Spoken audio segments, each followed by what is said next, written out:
Okay, I'd like to call to order the Joint Committee on Ways and Means and Higher Education. This is an informational briefing regarding the University of Hawaii football program, and including but not limited to the budget and cost-related items to coaching staff contracts and issues related to the transfer of players. You know, the legislature, many people have said that, why is the legislature getting involved in this issue? You know, many of us have received calls, emails with grave concerns of recent activity at the university. The committee was hoping to see something from the administration and the Board of Regents in dealing with the situation, but because there was an absence of dealing with it at that level, and we continue to get phone calls, we decided to at least have a informational briefing so that we can be transparent as possible and really help the university so that we can all be proud of the university. I think all of us here supports the University of Hawaii. We all believe in the University of Hawaii and its potential. And what makes Hawaii also very special is us having a great university. So I just want to make it clear that the committees do support the university, and we want to make sure that we have the best university in the country. We'll first start asking questions about the budget, and then from there we'll go into some of the issues that recently became public. So I guess from your point, President Lasner, what do you believe it takes to have a very nationally competitive Division I program?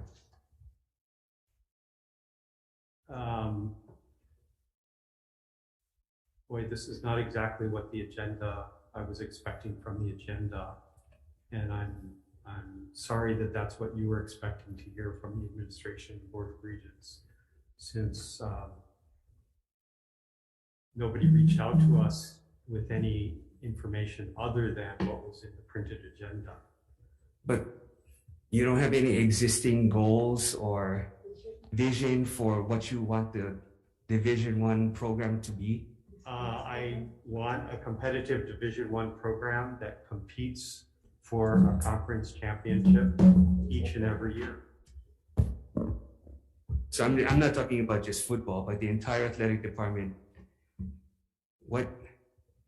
For me personally, I want an athletic department that brings pride to the state of Hawaii, that educates student athletes, that keeps them safe, that educates them in ways that athletics can do, that complements their academic education as well. Okay, so I guess what we're trying to establish is what's the vision of the university for a Division I program at your level, the Board of Regents level, the athletic directors level, and why are we not there, and how do we get there? So if I can ask, we actually have a Board of Regents policy on athletics. If you would like to give me a minute, I can. Okay. Well, you looked that up. Maybe if I can ask the Board of Regents chair, what's his vision or the board's vision for a competitive Division I program? Chair Moore. Thank you, Chair. The board hasn't specifically discussed this, but by approving a budget, we have, I think, implicitly endorsed the idea of having competitive Division I football program. Okay, since talking about the budget specifically, the university have asked for a lump sum budget, right, over the recent years, and legislature have provided lump sum budgeting. So when it comes to athletics, it is part of the lump sum budget. Is that correct? The athletics budget is a wide variety of sources, but it does include some of the general funds that are allocated to UH Manoa. Okay, so at the end of the day, you decide, or your committee decides as to where your resources of general funds will be allocated, That's correct. right? And so the decision on Ching Field was basically your folks' decision. I know I supported making the bleachers permanent and not renting it. But those kinds of decisions really rest with the university. That's correct. Okay, because I bring that up because I know we've gotten a lot of testimony saying, why aren't we giving more resources? Why are we giving more? But that's really within the jurisdiction. And yes, and we can, get involved in that. But we certainly for example, as you know, Senator, the legislature, the process is more complicated than that. When we talk about priorities, the legislature tends to provide specific guidance, which we try to honor. Mm-hmm. So indeed, we have the statutory authority to move money around, but we also try to honor those priorities and we try to discuss those priorities.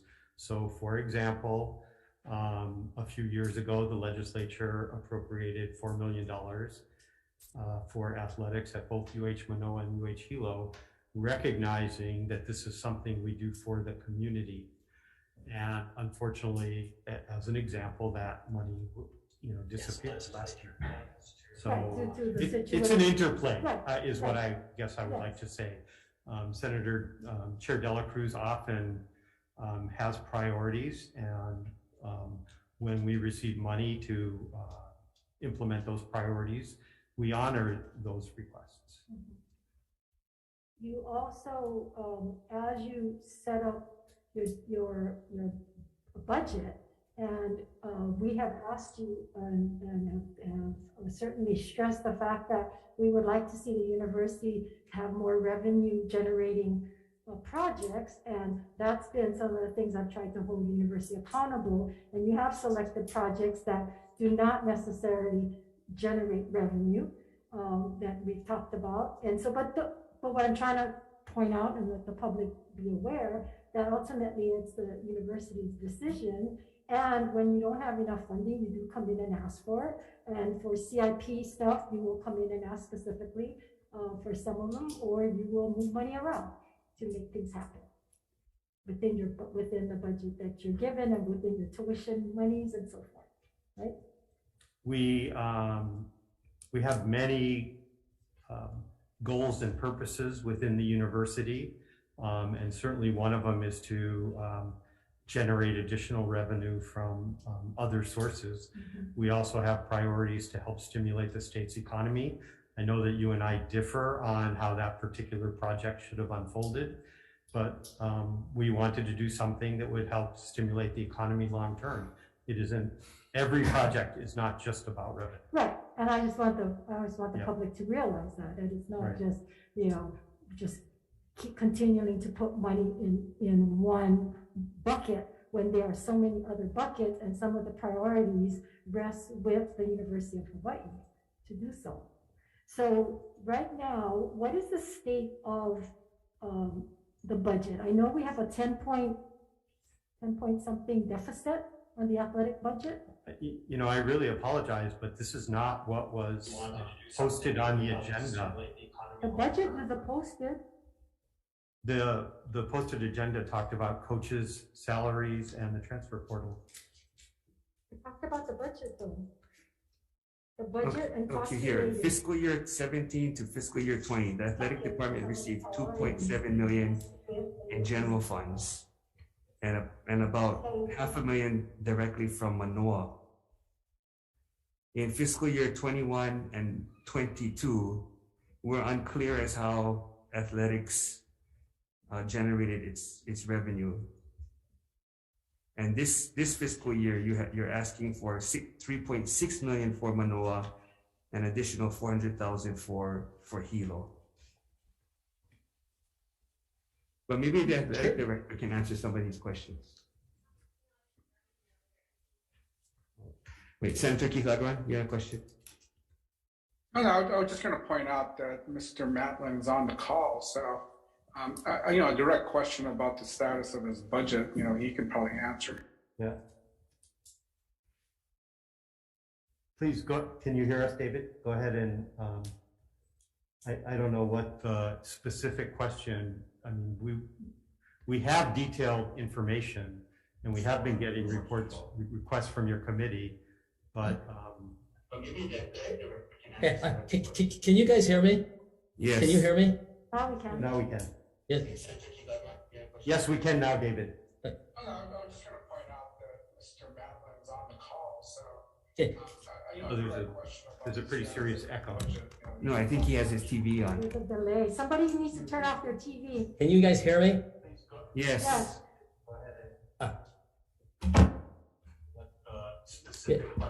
Yes. When I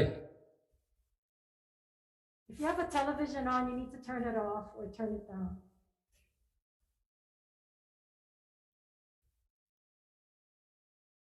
David, can you unmute yourself and talk? We were getting interference from somebody who had a TV on. The challenge is I can't hear you on my direct link, but you guys can hear me. So I'm getting another computer lined up right now, but you can hear me, but can someone talk so I can see if I can hear you guys? Can you hear me now, David? Apparently not. I'm assuming someone's talked. Okay, well, I'm getting another computer lined up, but on the budget, I think the questions, like I said, it was hard for me to hear. That's why I put it on YouTube. Turn it off then. I mean, we can provide a comprehensive budget briefing on athletics. If that would be useful, but that is not what we prepared for. I Yeah, apologize. just change computers. But I think the question was our current budget. I mean, like I said, we didn't come prepared to talk about the budget. Our budget deficit, I think someone said $10 million. A lot of that was, you know, we lost about $15 million in revenues because of COVID related, and we made about $8 million in cuts. So that's about $7 million due to COVID. So our, you know, if you look at the CARES money we got, we were probably under $2 million in deficit last fiscal approximately. But I like I said, I didn't come prepared for that because that was not posted on the agenda, but I can get you that information in detail later. Okay, I guess I'm confused because the Hopefully I'll get budget, another computer so I can the hear you. agenda says budget and costs related to coaching and staff contracts. So clearly the budget is something because that's one of the concerns about the program. I know there's people out there who are saying that, you know, we should get rid of the program because it's losing money, and we want to show that in fact the program has for many years been supporting the other sports, the other programs. And we wanted to get an idea as far as with COVID, where are we and what kind of deficits. Now, I know, President, you appointed a strategic visioning committee with mission to strategize on how to eliminate the athletic department's deficit of $10.9 million, right? The number varies from year to year, Right. but I did appoint a strategic vision Right. committee. And they were to come up with ideas and recommendations on how to eliminate that. Now, my understanding is that they turned the report in last year, December, not this December, the following before that. And has any of their recommendations been? We have been working through some of those recommendations. We have also had a pandemic since, We all have. which has changed. We all have. So can you Yes. provide us with exactly what has been recommended or what exactly has been? I am not prepared to do that here Well, not right today. now, but you can We send it. can in to- provide a summary of what we have been doing to address that deficit. Yeah, because in So-called speaking to deficit. some of the board members, they felt that, that none of it nothing is being done on it. And they were given a shirt or something and said, thank you, and then released. So, and that all goes to, again, the deficit and the budget for athletics. Was there any follow-up from that group being convened? Yes, some of those ideas are being implemented. Again, I apologize if we misunderstood. The purpose of the briefing is to discuss the UH football program. Well, the And reason then why, 2 items, budgeting costs related to coaching staff contracts.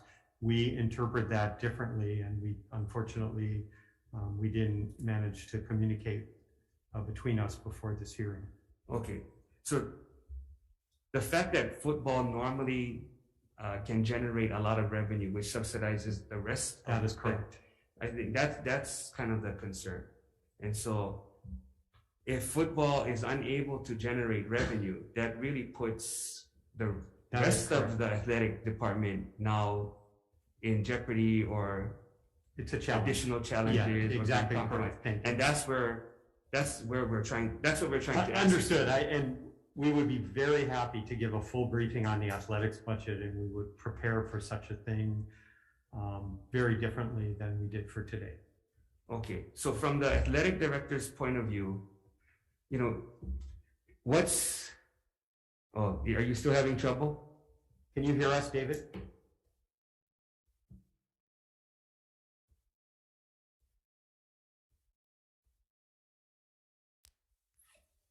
I guess maybe we shouldn't have made university the Leland broadband.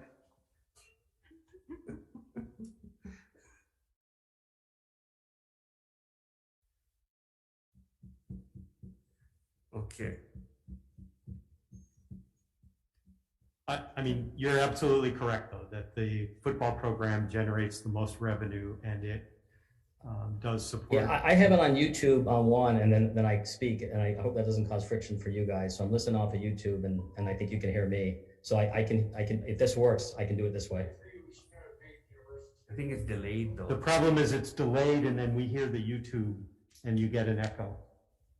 I Zoom all the day, 8 hours a day. It usually works. I'm not sure what happened now, and I tested it before. But if this works, I can answer questions.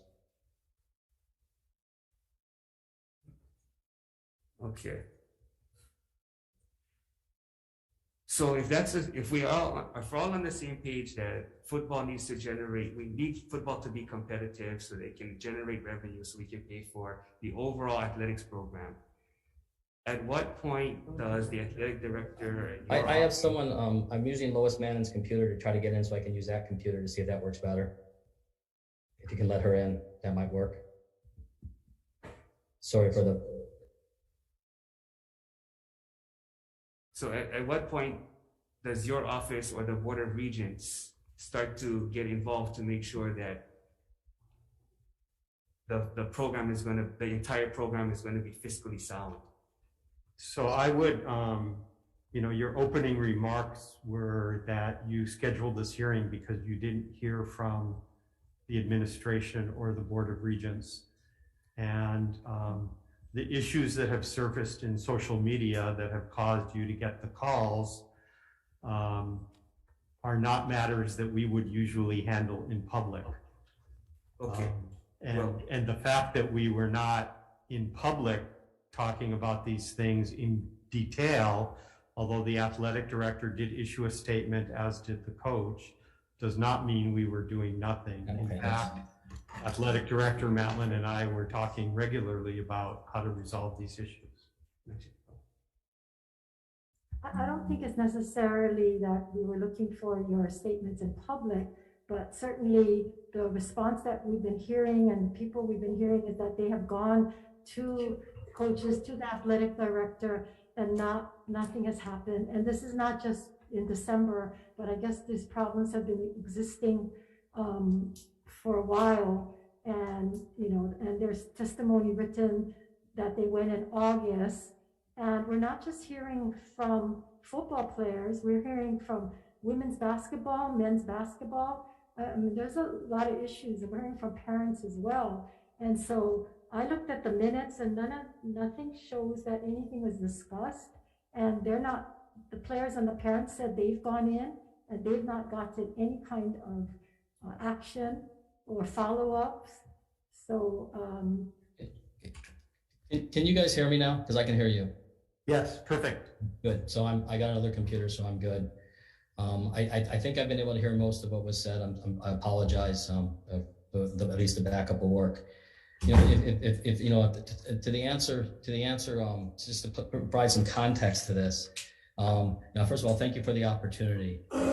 I want to start by acknowledging that there are issues with the program. We have heard complaints from players and parents. I am committed to addressing all the concerns moving forward.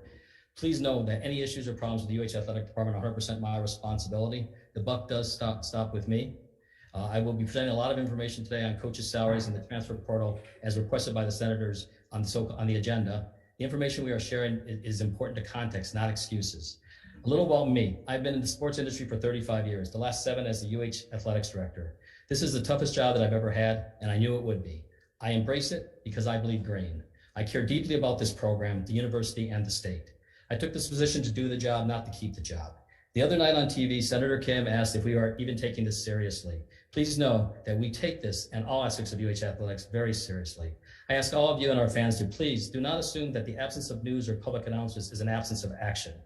Normally, student athletes' information is protected and personnel management is conducted in private. But given the situation, I will be sharing the steps we are taking to address this issue. I am proud of my team in the athletic department who works night and weekends and really 24/7 to support our program, student athletes, and our coaching staff. I am proud of the way we have responded to the COVID-19 pandemic. I'm proud of the way UH responded to the Aloha Stadium closure and built Ching Field for our football student athletes. I'm proud of our student athletes, coaches, and our teams as I watched them dedicate their time and energy to representing the university and the state of Hawaii. I am proud that we hung a national championship banner Wednesday night. I am proud of our student athletes graduate and become responsible citizens who contribute to our society. Today, I want to emphasize that our student athletes are our primary focus and share my vision of the environment we strive to create at UH, whether you are a sailor, volleyball player, football player, track or field athlete. Our job is to create an environment that gives every student athlete the best opportunity to realize the best version of themselves in the classroom and in competition and become productive members of the community and our society. That environment is created by ensuring the following: solid coaching, strong academic support, mental and physical well-being of student athletes is a top priority. Differences in diversity are not only respected but embraced. Local values are embraced. Everyone is treated fairly and equally, and open and honest communication. We know that when a student athlete comes to us, they are leaving their family. I want them to know that they are joining the UH family where they will be cared for and also challenged so they can thrive.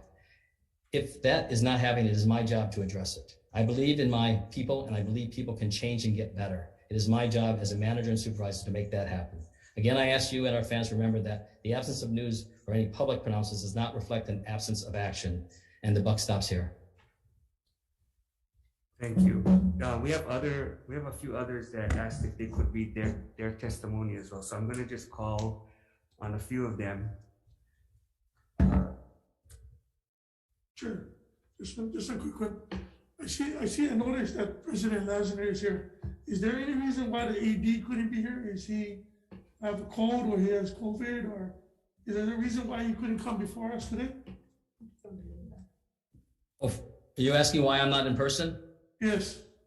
I'm not in person because of my schedule. I have a lot going on here, and this just makes it more efficient to do some other aspects of my job. I did cancel a trip for this, and I rescheduled my schedule for other things. I was supposed to be in Indianapolis. I was actually supposed to be on a plane right now, but I canceled that trip so I could be a part of this. Okay, thank you. And I don't have COVID. Thank you. Okay, if we can hear from RJ Hollis. Hello, can you guys hear me? Yes. Yeah, so I actually, I just got on here to kind of speak my piece and say what I see as far as the state of the University of Hawaii and the football program as of now. Just a little bit of background about myself. I came in 2013. I played underneath Norm Chow for my first 3 years, Nick Rolovich my final year. And then after I graduated, I got directly into sports media and have been covering the team essentially since the day I graduated. Now, when I first got there, I played underneath Norm Chow, and that was easily one of the most talented teams I've ever been a part of as far as natural talent goes, as far as, you know, just having NFL-ready guys, but we could not win a game. In fact, my first year, we lost every single game except for the last one. And it always baffled me how that happened. And when I got to my junior year, it was almost a similar thing. And even after Coach Chow got fired, and if you guys aren't familiar with the Chow era, it was an era where we did not win. There was a lot of turmoil within the University of Hawaii football program.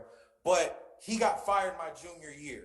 And after that, Coach Chris Niole took over, whom we all thought would be a solution to this problem. He also didn't win games, but one game in particular was Fresno State at home when we lost, and nobody stayed for the alma mater after the game.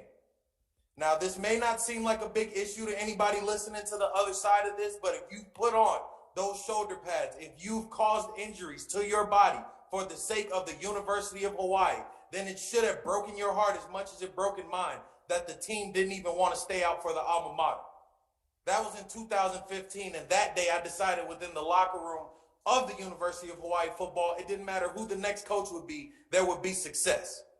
Fast forward to 2016, we went 6-7 and made it to a bowl game. Now, the impressive part about that 6-7 is that we were not supposed to go 6-7. We won double overtime games. We won games by field goal kicks. We won games by last-second efforts. But that was all due to the love that was in that locker room. That was all due to the approachability and the accountability of people above us. That was due to the fact that players always felt like they could approach the coaches. Then you go to the years after I was done. 2017, UH did not win. UH had a mass exodus. UH had a lot of players that left. But for the players that stayed, there was an unequivocal belief that if we just follow suit and we do what we've been doing, we will be able to achieve more success, which they did for the next 2 years. But more than the success on the field, there was the love and there was the brotherhood that the university had off the field. When I failed in the NFL and did not make it, my first job offer in sports media was from Rob DeMello. The first person to give me any advice was Rob K. Calla. The first person to give me a coaching opportunity, if I wanted that, would have been Coach Rolovich. I had to bury my father this year, and a majority of the money raised came from the University of Hawaii, its fans, its programs, and the players that played after me. I went to one practice this year before the season started, and within 15 seconds of stepping foot on the field, Coach Todd Graham sent his player personnel person to kick me out because they did not allow family members. It wasn't until Derek Anucci saw me walking outside of the gate and he wondered why I was out there to begin with that I was actually invited back into practice. When I got back into practice, I didn't say anything to anybody. I just watched, and within 10 minutes I could tell nobody wanted to be there. But I never spoke on that. I never said anything. This was a preseason practice in which this happened. Fast forward to the season ending, a space was hosted by me and Daryl McBride, who is also a former player, who will also give testimony, in which we wanted to speculate what the problems were in the locker room. We did not know. We did not know anything good or bad. We did not know anything wrong or right. Within minutes of starting this, these players got in and on their own accord gave testimony of what they are going through, gave testimony of what they are dealing with and what they have to do on a day-to-day basis just to come to practice. That story, those testimonies broke my heart way more than standing on that field by myself in 2015. I call Hawaii home now because I came to the University of Hawaii. These players leave and you're marking them up as players when they're actually ambassadors for your university and for your state. It breaks my heart to know that the state championship quarterback of St. Louis had to leave so bad that he went to another school within our own division. Didn't upgrade, didn't go to Power 5, didn't do anything like that. And forgive me if I'm getting a little bit passionate, but this is how I am about this university. Most of the stuff I do for the university, I don't even get paid for. I just want to see the success for not only the university, but the state in and of itself. I have a beautiful fiance from Ka'ava that's a part of the Kahuku football community. I love that community. I love their passion, their grassroots, and everything they do. But it absolutely kills me that when I come back over the mountain to Manoa, there are players from here that don't even want to be a part of what represents their state. Everybody talks about representing the state of Hawaii and that being what they want to do. Football is king here. And if you've been here, you know that. And it absolutely breaks my heart that from 2015, me standing on the field by myself, to 2018, where Hawaii gets itself to a Mountain West championship, now in 2021 year, 2022, where we're in a bowl game. This team made it to a bowl game. yet we are having a Senate meeting about morale within the locker room. I'm not going to give any personal testimony. I'm not in that locker room. I'm not on the practice field every day. I don't have any stories that I can validate. But just as a person who loves this university, as a person who has put his body on the line, and as a person who will for the rest of his life show gratitude not only to the University of Hawaii, but the state of Hawaii, I'm extremely concerned about the state of the University of Hawaii as a football program, as an athletics, and if this continues even as a university. I thank you all for letting me speak, and that's all I have to say on this. Thank you. Okay, we have our next, Leonard Lee. All right, can you hear me? Yes. Okay, so as you said, my name is Leonard Lee. I'm from here. I was born here. I've been playing football for about 15 years or so. I played at Kapolei High School, and then I went to Pima Community College, and I transferred back home to Hawaii. I say that because I've had a number of different coaches, disciplinary coaches, hard-nosed coaches. I played for June Jones in high school, former UH coach. With all those coaches that I met, there's always a common denominator of love and respect between them, and it went both ways. I had a father who was very hard on me too, like growing up, and I know what discipline looks like, and Todd Graham likes to disguise it as discipline. The way he treats us, the way he talks to us, the verbal abuse he has, towards us, it's stuff that I wish you guys could hear, and I wish I could share with you guys, but it's too vulgar to share in this setting. Playing for him for 2 years was incredibly mentally draining. I played football, my whole life basically, and I loved it, just as much as anybody else. And it was hard to wake up and go to practice and do something you love with a guy like that in charge. The only way to describe him really is a tyrant. The way RJ Hollis described practice is completely accurate. People who worked for the school for years, who've been around from like the Colt Brennan era and things like that, they said like they couldn't work over there anymore, and how hard it was for them to see the university like this. RJ brought up the Twitter forum, the Twitter space that kind of gave us a little platform, I guess, in a sense, to speak on things. And I thought that I could speak my mind in there and express an opinion for the majority and sort of provide constructive criticism. But it led me to being kicked off the team. I went to the locker room a couple of days later, and my name tag wasn't there. Coaches kicked me out of the group chat. And it just seemed like it was a threat to speak up.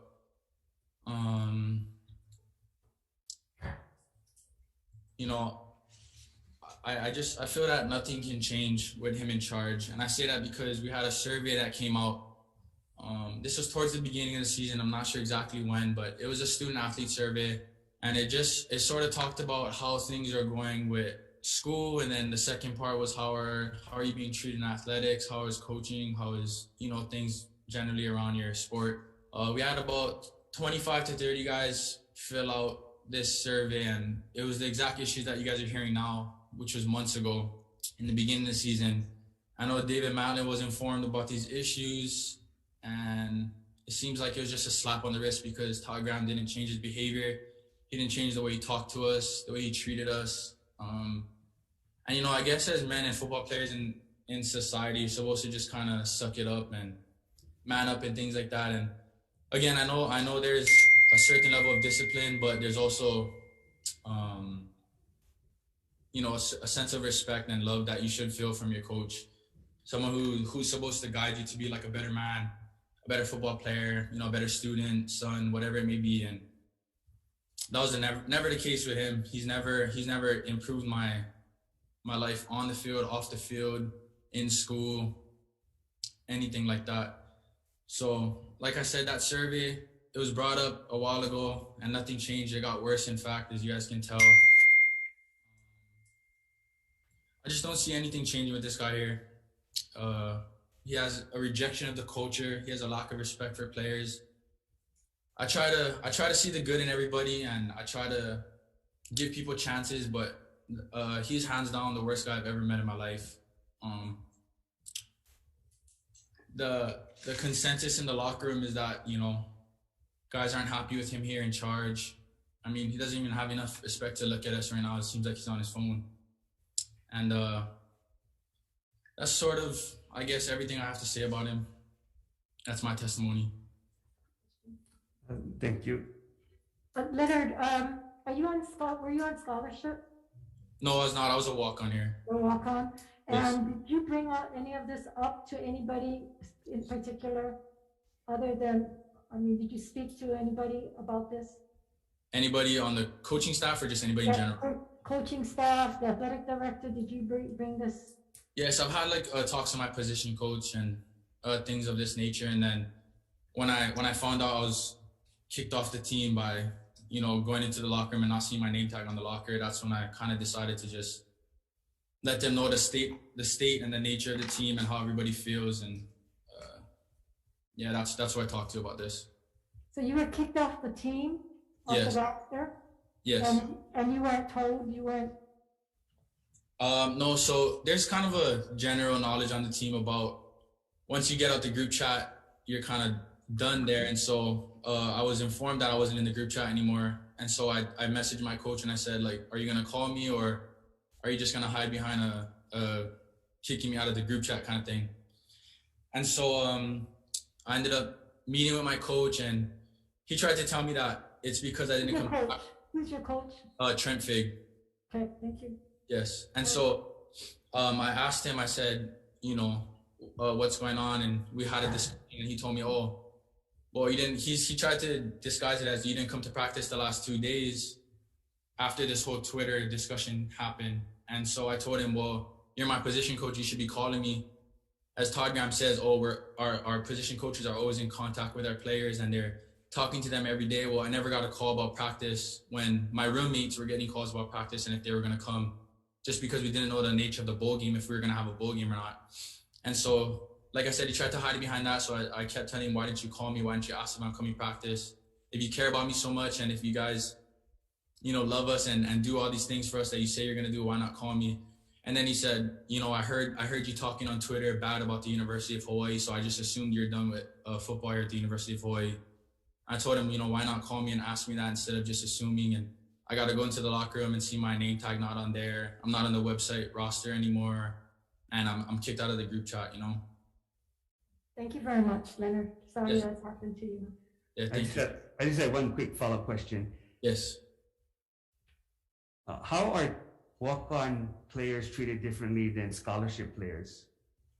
Okay, so there is that whole thing about segregation. I'm sure you guys have heard, and we can kind of use COVID as an excuse.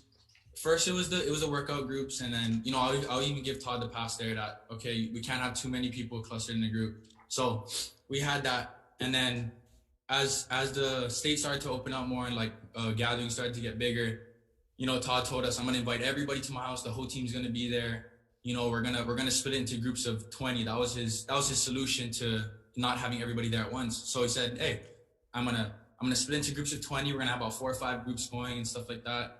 So turns out only about 40 guys went, if that.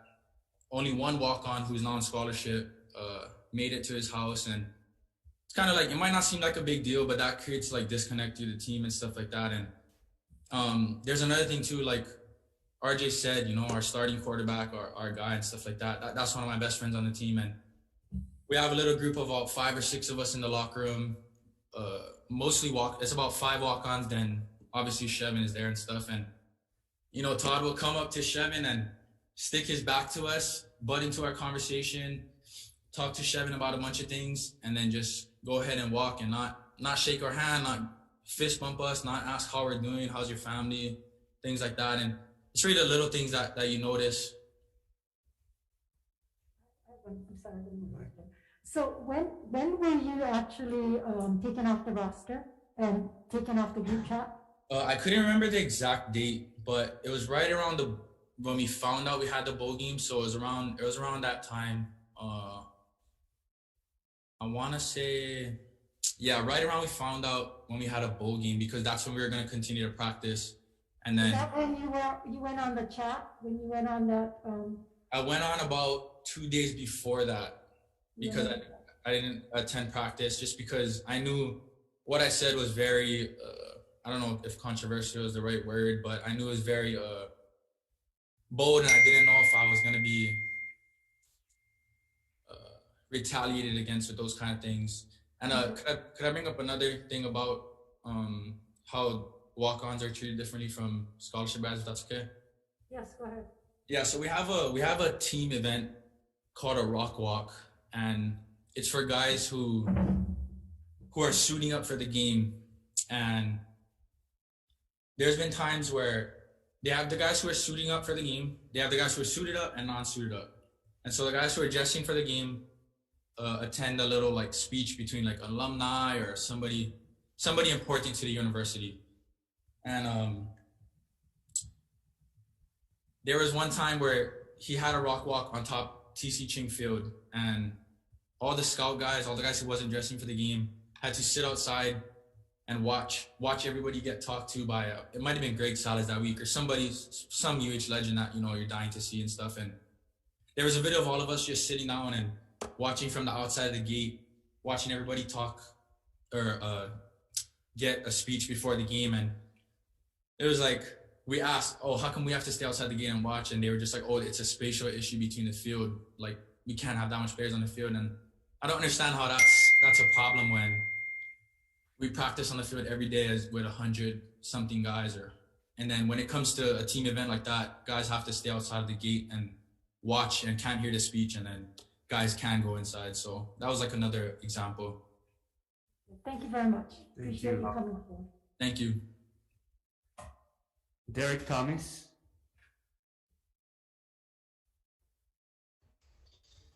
Hello. Thank you for having me on today. There's really a lot to talk about, but I think I should stick more like towards the core of the problem and not my own individual problems. So as you may all know, Hawaii football is a very diverse football team. At least it was in 2019. We had guys from Hawaii, Samoa, Tonga. We had Black people, white people, Korean people, Japanese, Australian, guys from Canada, guys from all over the country. And I think that was, one of our strong suits in 2019 is we had this family bond of teammates. But when Coach Rolovich took the job at Washington State after a 10-5 season, attending the Mountain West Championship and defeating BYU in a Hawaii Bowl game, Dave Matlin held a meeting with the football team and asked us what we were looking for as a new head coach for the university.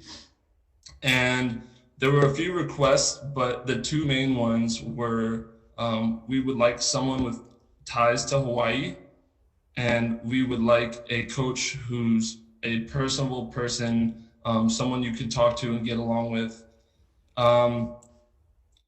David Matlin went and hired the complete opposite of what we asked him.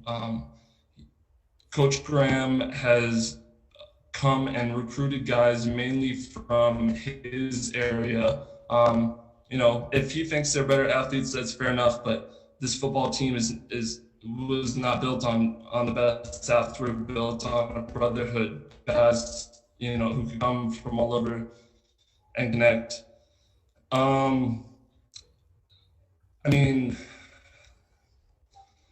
think one thing that I can say I admired about Coach Graham was his passion in sharing the gospel and, the words of Christ, and trying to, get people, because I myself am religious, I'm a Christian, and I think what he did was important in terms of having chapel on the Friday night before our Saturday games.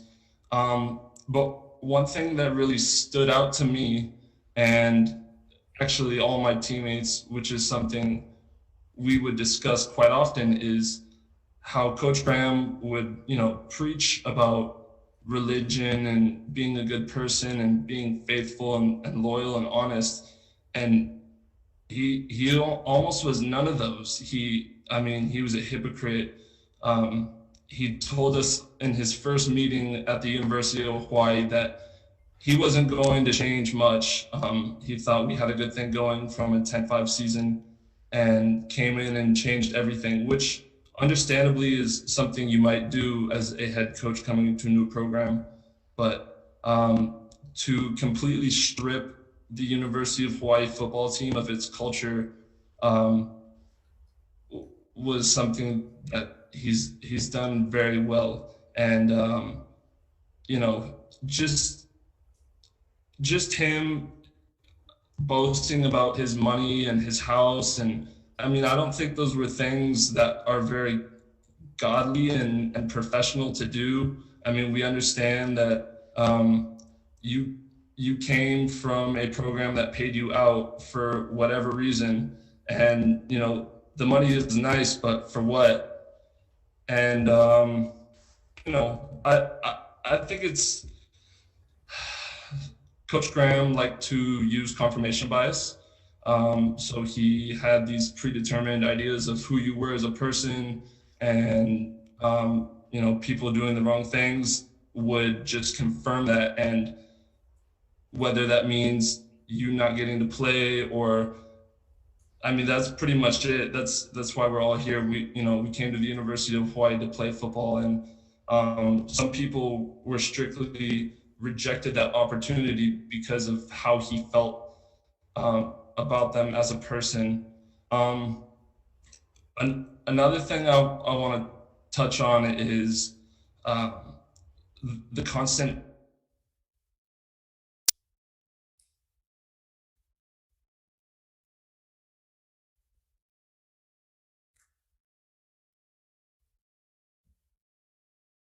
Got muted for. I think we lost him.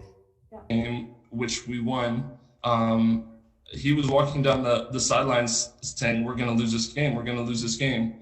And I, followed him, and I said, speak positive, speak positive. And all my teammates thought it was funny, but to me, it wasn't funny. It was like, it's truly disrespectful how you can be the coach of our team and say these things during a game.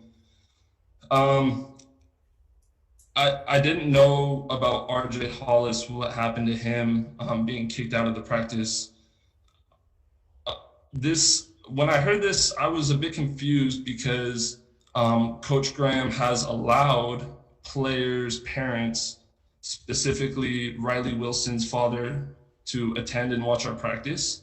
Nothing against Riley Wilson's father or Riley Wilson, but just hearing that no family members were allowed to attend practice, yet one of Coach Graham's recruits' fathers attended the practice is just, a bit of a surprise. And my mom is here. She's going to testify to, something that happened on the social media between Coach Graham's wife and her. But yeah, what RJ had to say and what Leonard had to say, they couldn't have said it any better. Coach Graham truly has stripped the love and joy out of a lot of people for the sport. As you can see, the transfer portal is blowing up. All these guys are my friends. I know them, I talk to them, and there's only one reason why they are choosing to leave this beautiful and incredible university is because they cannot stand to have Coach Graham as their head coach any longer. So that being said, I would like to thank you.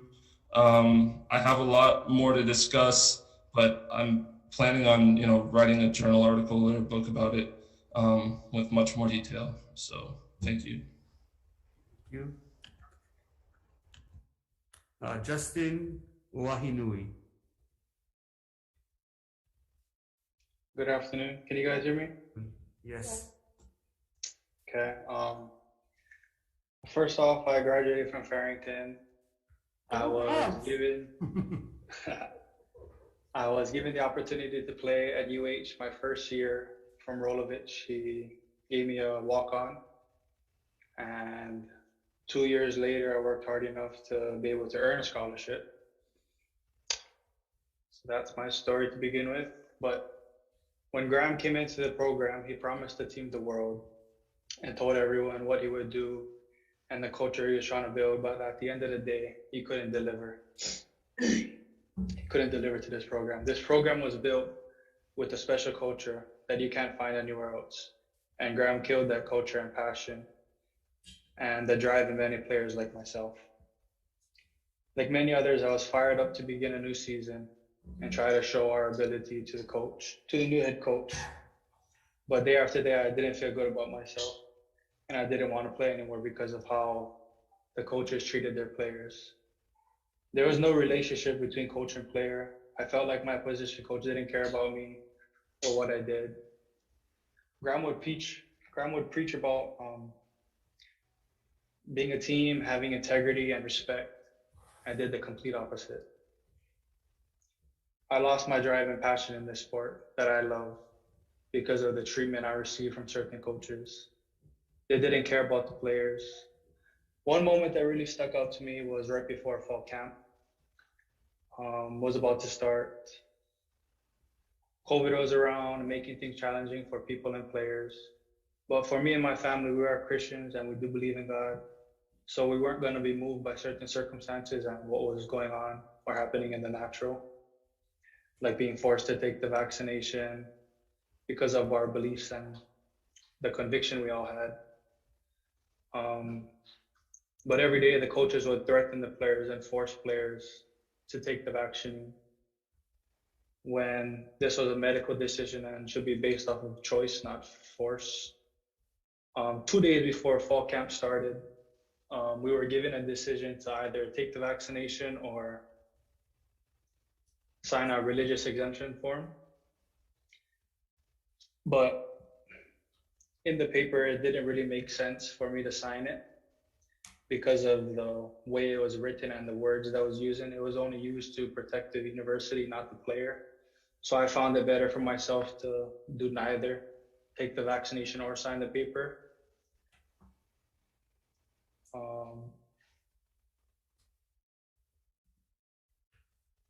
But we had a meeting before camp, and the way I was treated in the meeting was uncalled for. I was the only player kicked out of the meeting for no any reason. And before this, Coach Paul held a private meeting with the QBs and running backs about getting vaccinated and said, as a player, you don't have any rights. If you want to play, you got to take the shot. You should do whatever it takes to play. Like if we say stand in line and put a gun to your head, you better be the first in line.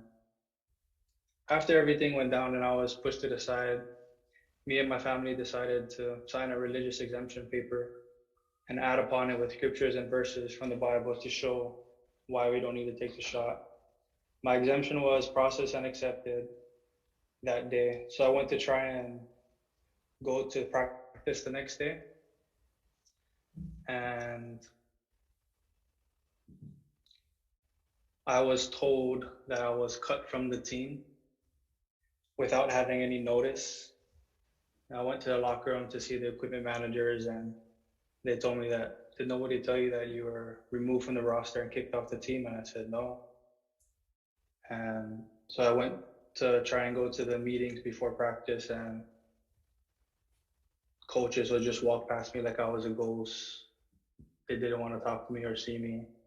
My position coach had to go to his assistant coach to tell him to kick me out because I wasn't allowed there. And I just found it disrespectful that nobody told me anything. I wanted to play that year. I had 2 more years of eligibility, but I was stripped away of my eligibility because of the coaches and just the disrespect they had for the players.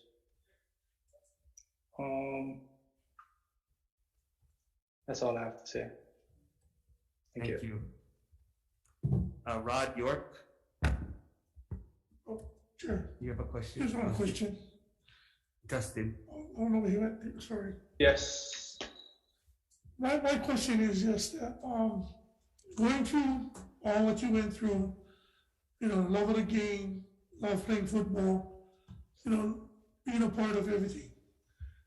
Do you feel because the process that you took on your stand on the COVID shot and your religious beliefs came to the determination of you being cut? It's sad to say, but yes, I think that is why I was cut, which should not even have been like that because of the HIPAA law, you have no right to tell me what to do medically. So, yeah. Thank you for that. Appreciate it. Okay, Rod York.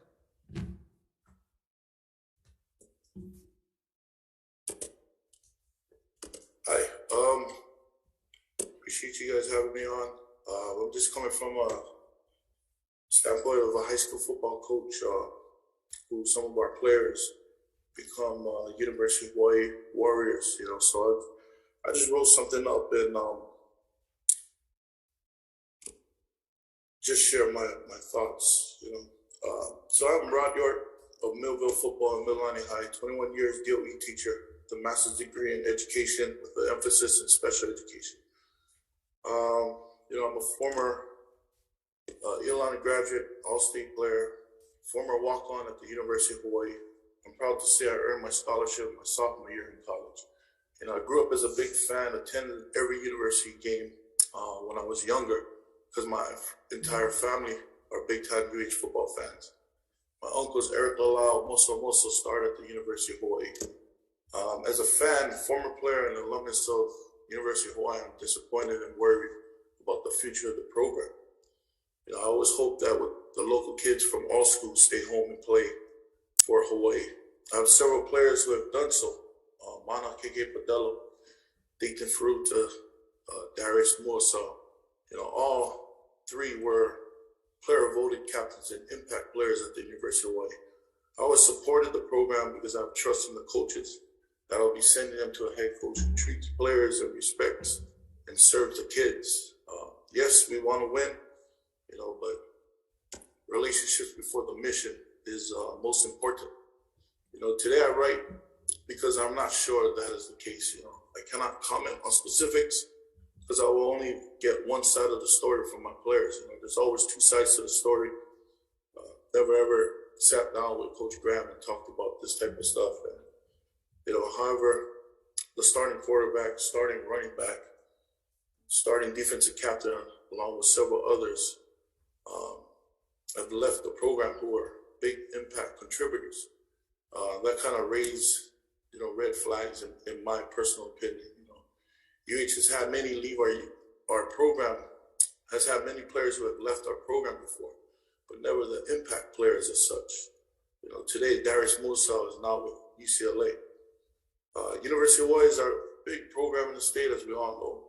You know, it means so much to us. We have other concerns to address to make us competitive with other programs in the country. The last thing we need to do is exactly what we're doing now. You know, as we speak, you know, recruiting's going on. You know, players are still deciding, maybe more impactful players may leave our program. You know, the negative wave is spreading. And our players will sell our program. And as of right now, we have made national news twice on the same issue due to the players speaking against the coach. This is not a personal thing, by all means, because I'm sure Coach Graham is a great guy. You know, we've texted here and there, and we've had one conversation in person. And I like the Coach Graham that I know, you know, but the players that are speaking, you know, this is a business thing. And from my position, my personal opinion, the people who hired Coach Graham did not do their homework, you know, and that goes with all talks with college coaches that have come through Hawaii and Mililani High School. You know, I'm sure he's a great man, but with these players, you know, therefore there is less unity. Less unity equals to not good relationships. Not good relationships lead to toxic environment. And this is not healthy for our kids. The reason why we coach and do this to serve God, do his work and serve kids and develop them to be better fathers, uncles, and people. And clearly we're not at that wavelength as we speak at the University of Hawaii. That's all I wanted to share. Thank you. Thank you. Pastor Nofo.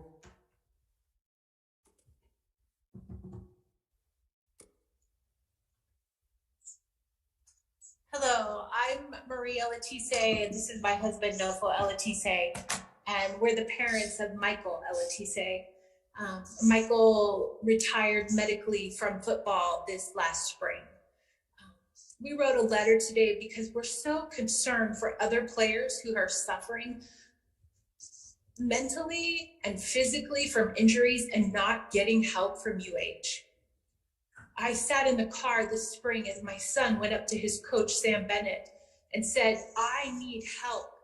And coach offered. He said, okay, we'll talk to Graham, we'll get you help. And weeks went by. And then 1 week into spring ball, I sat in the car with my son as he told Coach Graham, I'm leaving football. He dropped out of school, he dropped out of football, and he had 2 classes left to graduate. And Coach Graham was very nice, and he said, okay, Mike, leave, go ahead. Generally, he was nice to him, but then nothing happened. And my son, after giving so much to this game of football, was just released. No help physically, no help emotionally. And so we took the mantle on, and Michael has post-concussion syndrome. We have put him through hundreds of hours of treatment over this last year on island with experts here on island. In June, we went back to Coach Graham and said, here is all that we're doing for Michael.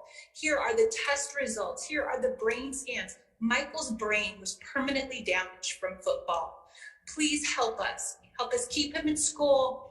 There's got to be a way that maybe the university can help financially, because we're thousands of dollars in debt already from his treatments, from concussions he received in football. And we sat in Coach Graham's office and he made us lots of promises, but honestly, none of them have come true.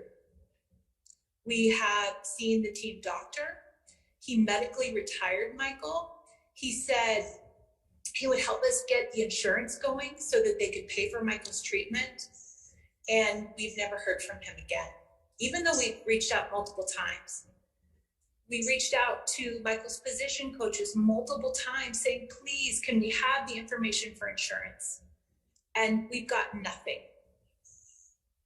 I guess as parents, what we're saying is, if you have players who have mental and physical difficulties, that we have a responsibility to them as a university. There is a responsibility when our kids are struggling. When you come to a coach and say, I am depressed, as an athletic department, we need to do better. We love this team, we love this island, and we don't want to do anything to hurt the program. We believe in UH football. We're proud that Michael is going to be an alumni maybe someday. But you know, you think as a university, how many times do I have to beg for this football department to help our son? I don't even have enough words. And so when we were asked to share, this isn't just a morale issue. This is like a lifetime of damage that these players are going to experience. My son played for Kaiser High School. He was an All-American. He went to the Nike opening. He went to the University of Arizona for 3 years and transferred back. He loved football. And after all that has happened this year, he doesn't want anything to do with the game. It has changed him forever. And we have, I'm not even going to say this, we've begged for help from UH and gotten no response. And so we're disappointed and we're disillusioned. And we want you to know we can do better as an island. We can do better as a university. UH football is such an important part of our culture and our island, but you can't let players be damaged on the field and not help them.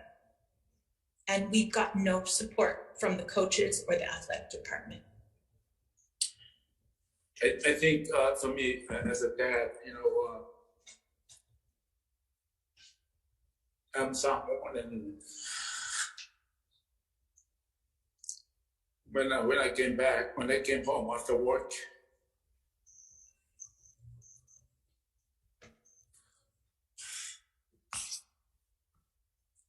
our son Michael wanted to have a meeting with us. And he put his head down, put his head up, and he said, "Dad, I don't want to play football no more. I can't handle my depression." He said, I went up to coach, his opposition coach, Sam Bennett, 2 weeks, asked for help. And as Coach Sam Bennett said, he will give me help, but he never did.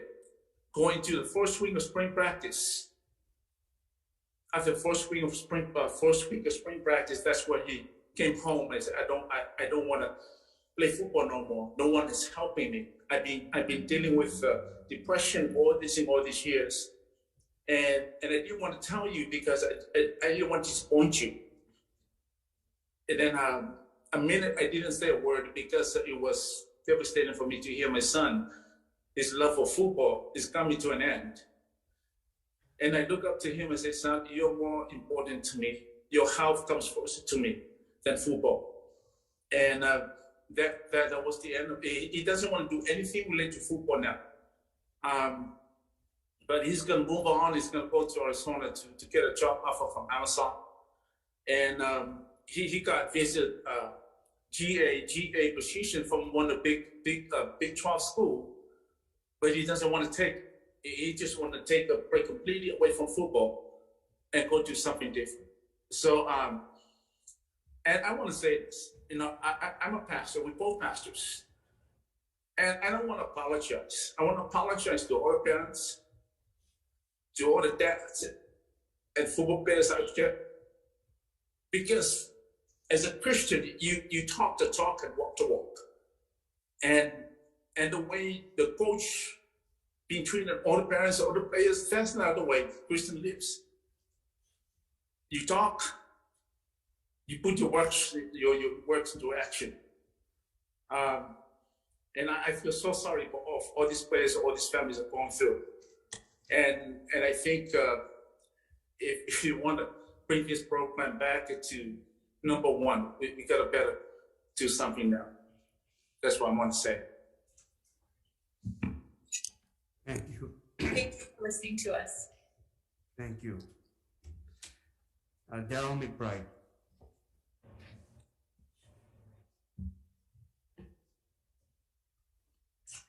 How you doing? Can you hear me?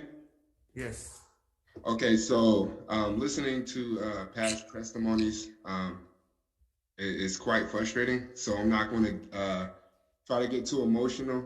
I'm gonna just, I prepared something, so I'm going to read off of that and then go into a little bit more into detail.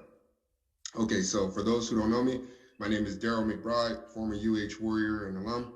I am writing this letter with my deep concerns regarding the football program.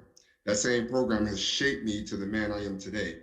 I am writing you after various phone calls, voicemails, and messages to AD Matlin and Coach Graham, none of which has responded, and I'm not sure why. I wish the best for my brothers wearing a Warrior uniform and the coaches leading our guys out to represent the state, but feel as though our AD wanted transparency. If they wanted that transparency, they will respond to alumni and listen to player concerns prior to the aftermath of the Twitter space that took place following the departure of Chevin Cordero. Myself and former Warrior RJ Hollis hosted a Twitter space, one in which we only created to speak on what we thought was going on within the program amongst ourselves. During that time, over the next 4 hours, players, current and former, fans, local media, and school administration had joined. During that time, a lot of the players had given, we allowed a lot of players to give their own testimonies, not knowing what was going to come up. A lot of players came up and said a lot of damning things. Statements like players just aren't happy. Coach Graham doesn't care about the culture. He alienates scholarship guys from walk-on guys. And, I understand that everyone thinks these guys are kids, but these guys they range from the age of 18 to 24. So we're dealing with grown men that had the courage to speak up. And that truth that they had, it's alarming. Just to touch on what Leonard said, I had spoken to him in regards to the Twitter space. So the Twitter space we had done that on a Tuesday. Leonard told me he was off the team on Thursday. So I can say that I was following local media. I do know that when the news reporters approached Coach Graham, he stated that the locker room morale was good.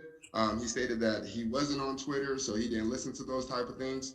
And Leonard's remarks weren't put out there publicly, but yet he was still kicked off the team. And to say that he didn't hear, the Twitter space or things that were said in the Twitter space, that was just the outright lie. So that kind of frustrated me a lot that, Leonard was kicked off the team. And knowing how important the walk-on program has been in the past, that, really upset me and a couple of alumni. The transfer portal is new and many coaches are finding ways to navigate around it. But we've had 19 Warriors enter the transfer portal since August 10th, 2021, which raises red flags, even though we still have the same coaching staff.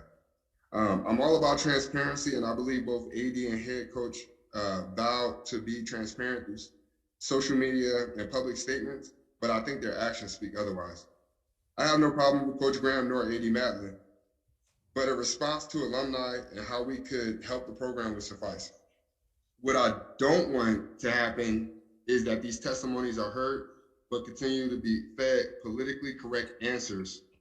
I look forward to working with staff and the Warrior football family to help us thrive again and to continue to use my platform to speak positively about the program that I deeply care about. Like I said, the transfer portal is something different that a lot of coaches are trying to find a way to navigate around, and I understand that. But to lose quality players that have decided to stay home is really frustrating, and that's the reason behind the Twitter space.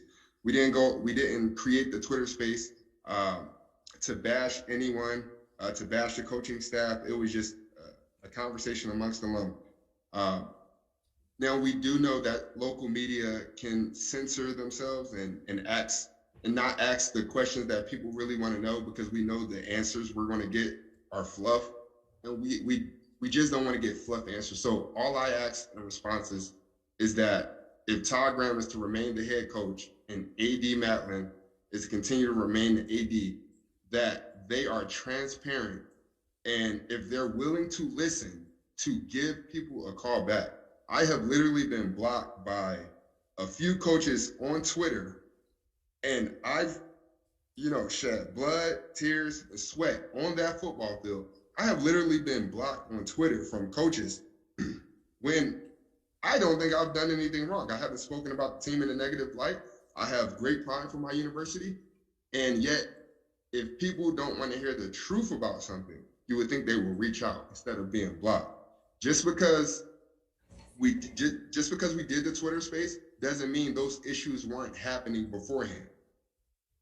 Solomon Matatui, he had emailed AD Matlin August 15th regarding issues that came up November,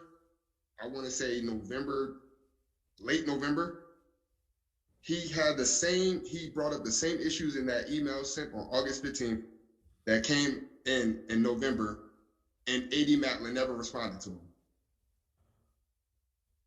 So I just wanted to clear the air. I said my piece. I don't want to get too frustrated because I know how I can be. but I do want the football team to thrive. And if the coaching staff is going to remain in place, which they have good coaches, Coach Abe, I had a chance to speak to Coach McLeod, those good coaches on there. We just want to see you guys succeed, but at the expense of players leaving due to their mental health and locker room morale due to the head coach, something has to happen. Thank you. Thank you. Tina Thomas. Oh, you're on mute.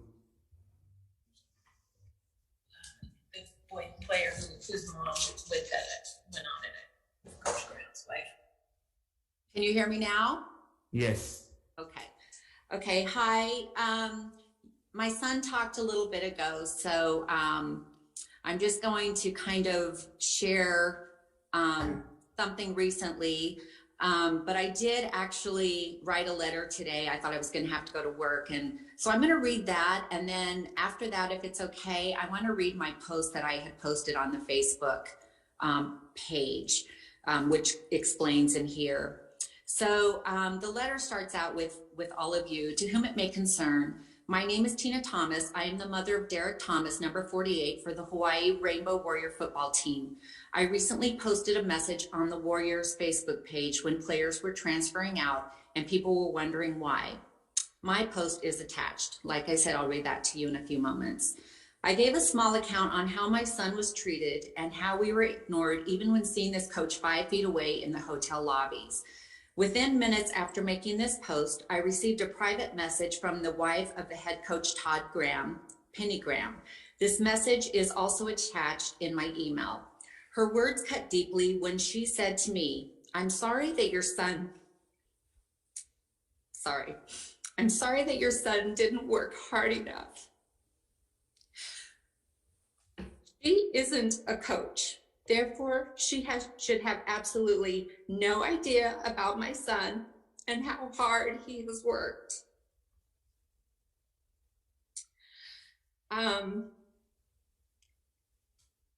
Okay, I'm getting it, sorry. That's just always very emotional for me to think about what she said.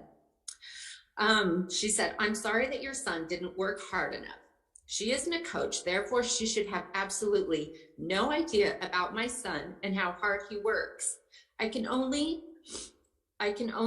assume that my son has been discussed within the home of Todd Graham, and that also has a son on the team, a son as a coach, and several other family members that are always down on the field. Did they too hear this conversation that it should have been privately held between my son and his coach? A coach that wouldn't have or give any time to my son in 2 years. Actually, for 2 years.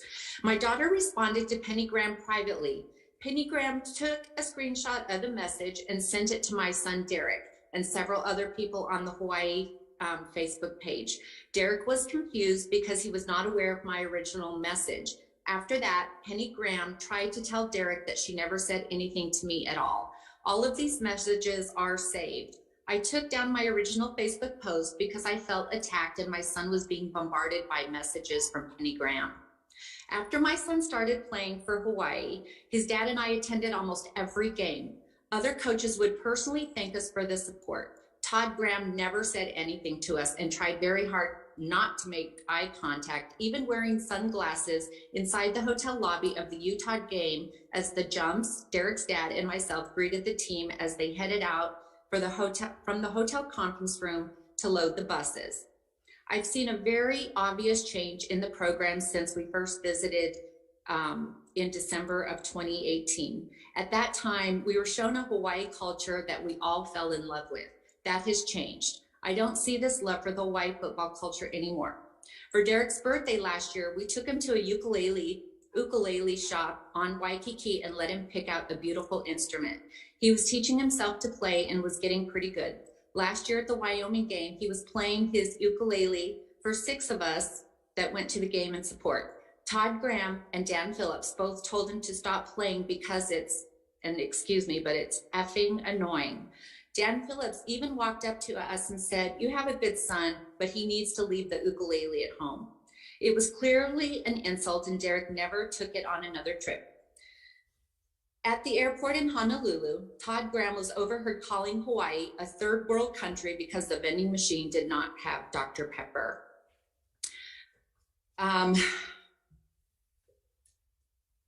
Hold on, I'm just finding the rest of my.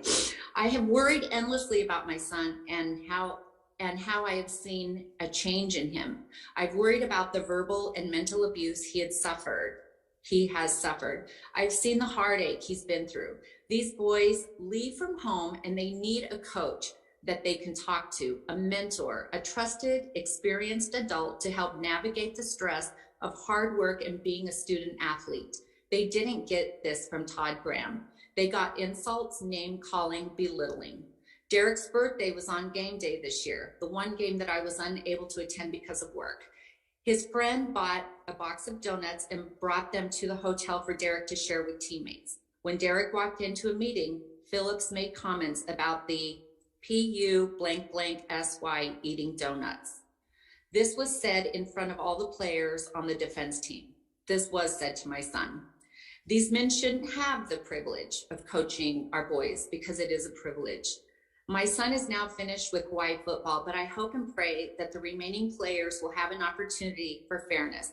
My family and I will always be warriors. We love Hawaii. I'm asking for change here. Please bring back a coaching staff that will embrace this state. Thank you so much.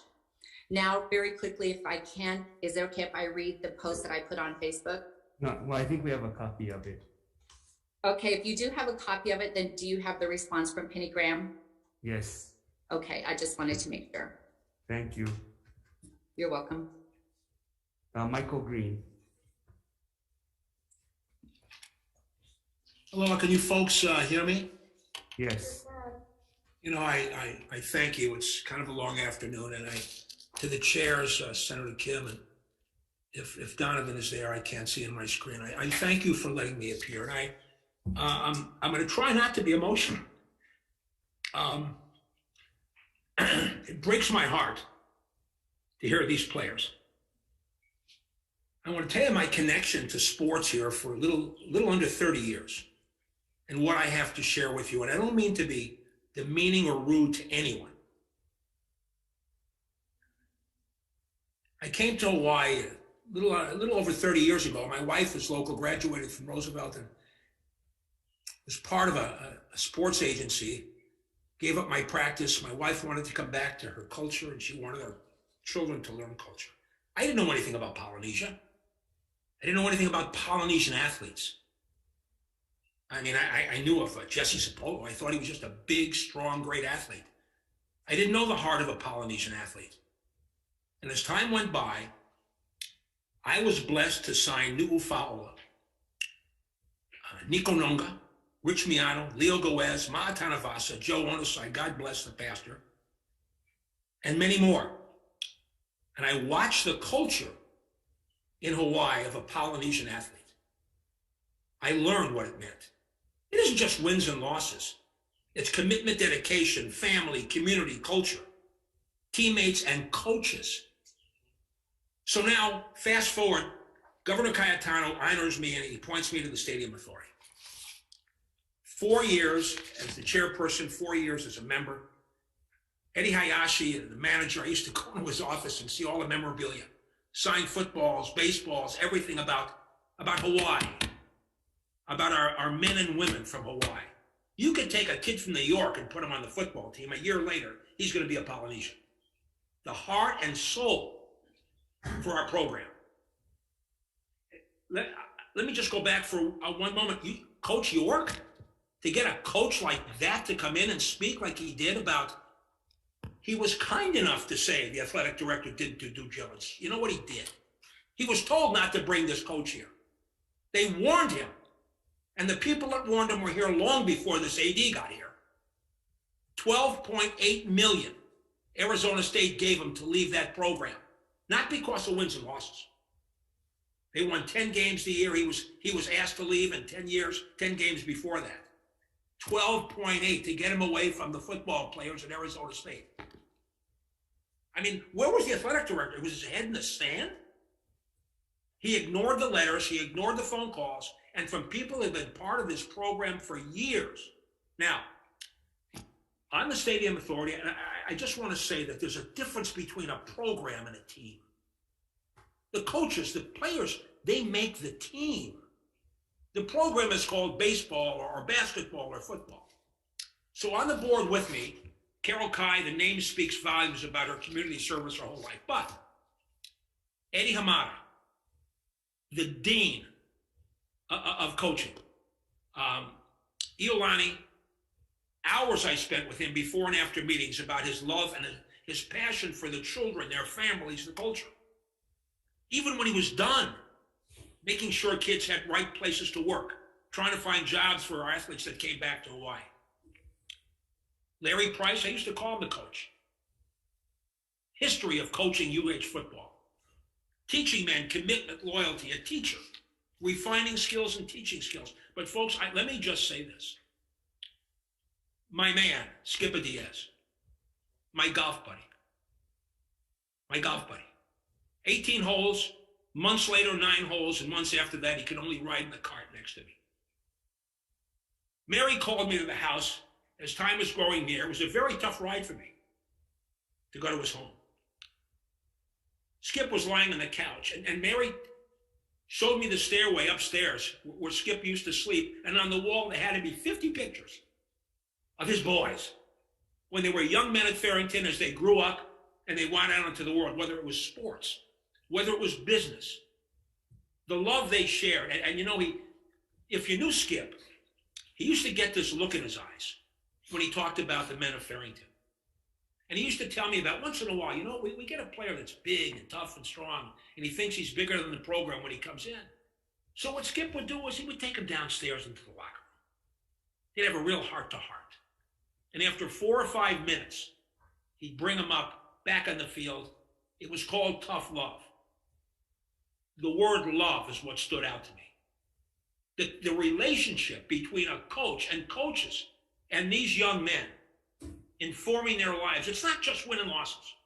It's not. We have someone like, and I said, Rich Miano was 14 years in the NFL, came back here. His camp, to show you the integrity of our Polynesian kids, men and women, his camp is probably the biggest football camp in the country. NFL coaches come here. The best players in the country come here. Our local boys come here. He's never given up giving, ever. So now we're faced with what we're faced with today. We have spring practice coming. We have young men that wanted to go to UH. You don't think they're parents of those young men who haven't signed letters of intent, don't know the young men they idolized that came here and they left? Chevin Cordero, the last time we saw him on TV when he was being interviewed, walked away in tears because of this coach, because of what he did to humiliate these kids. Now, the image I ask you about, consider that young athlete, that kid that in tears walked away, and now think of Colt Brennan.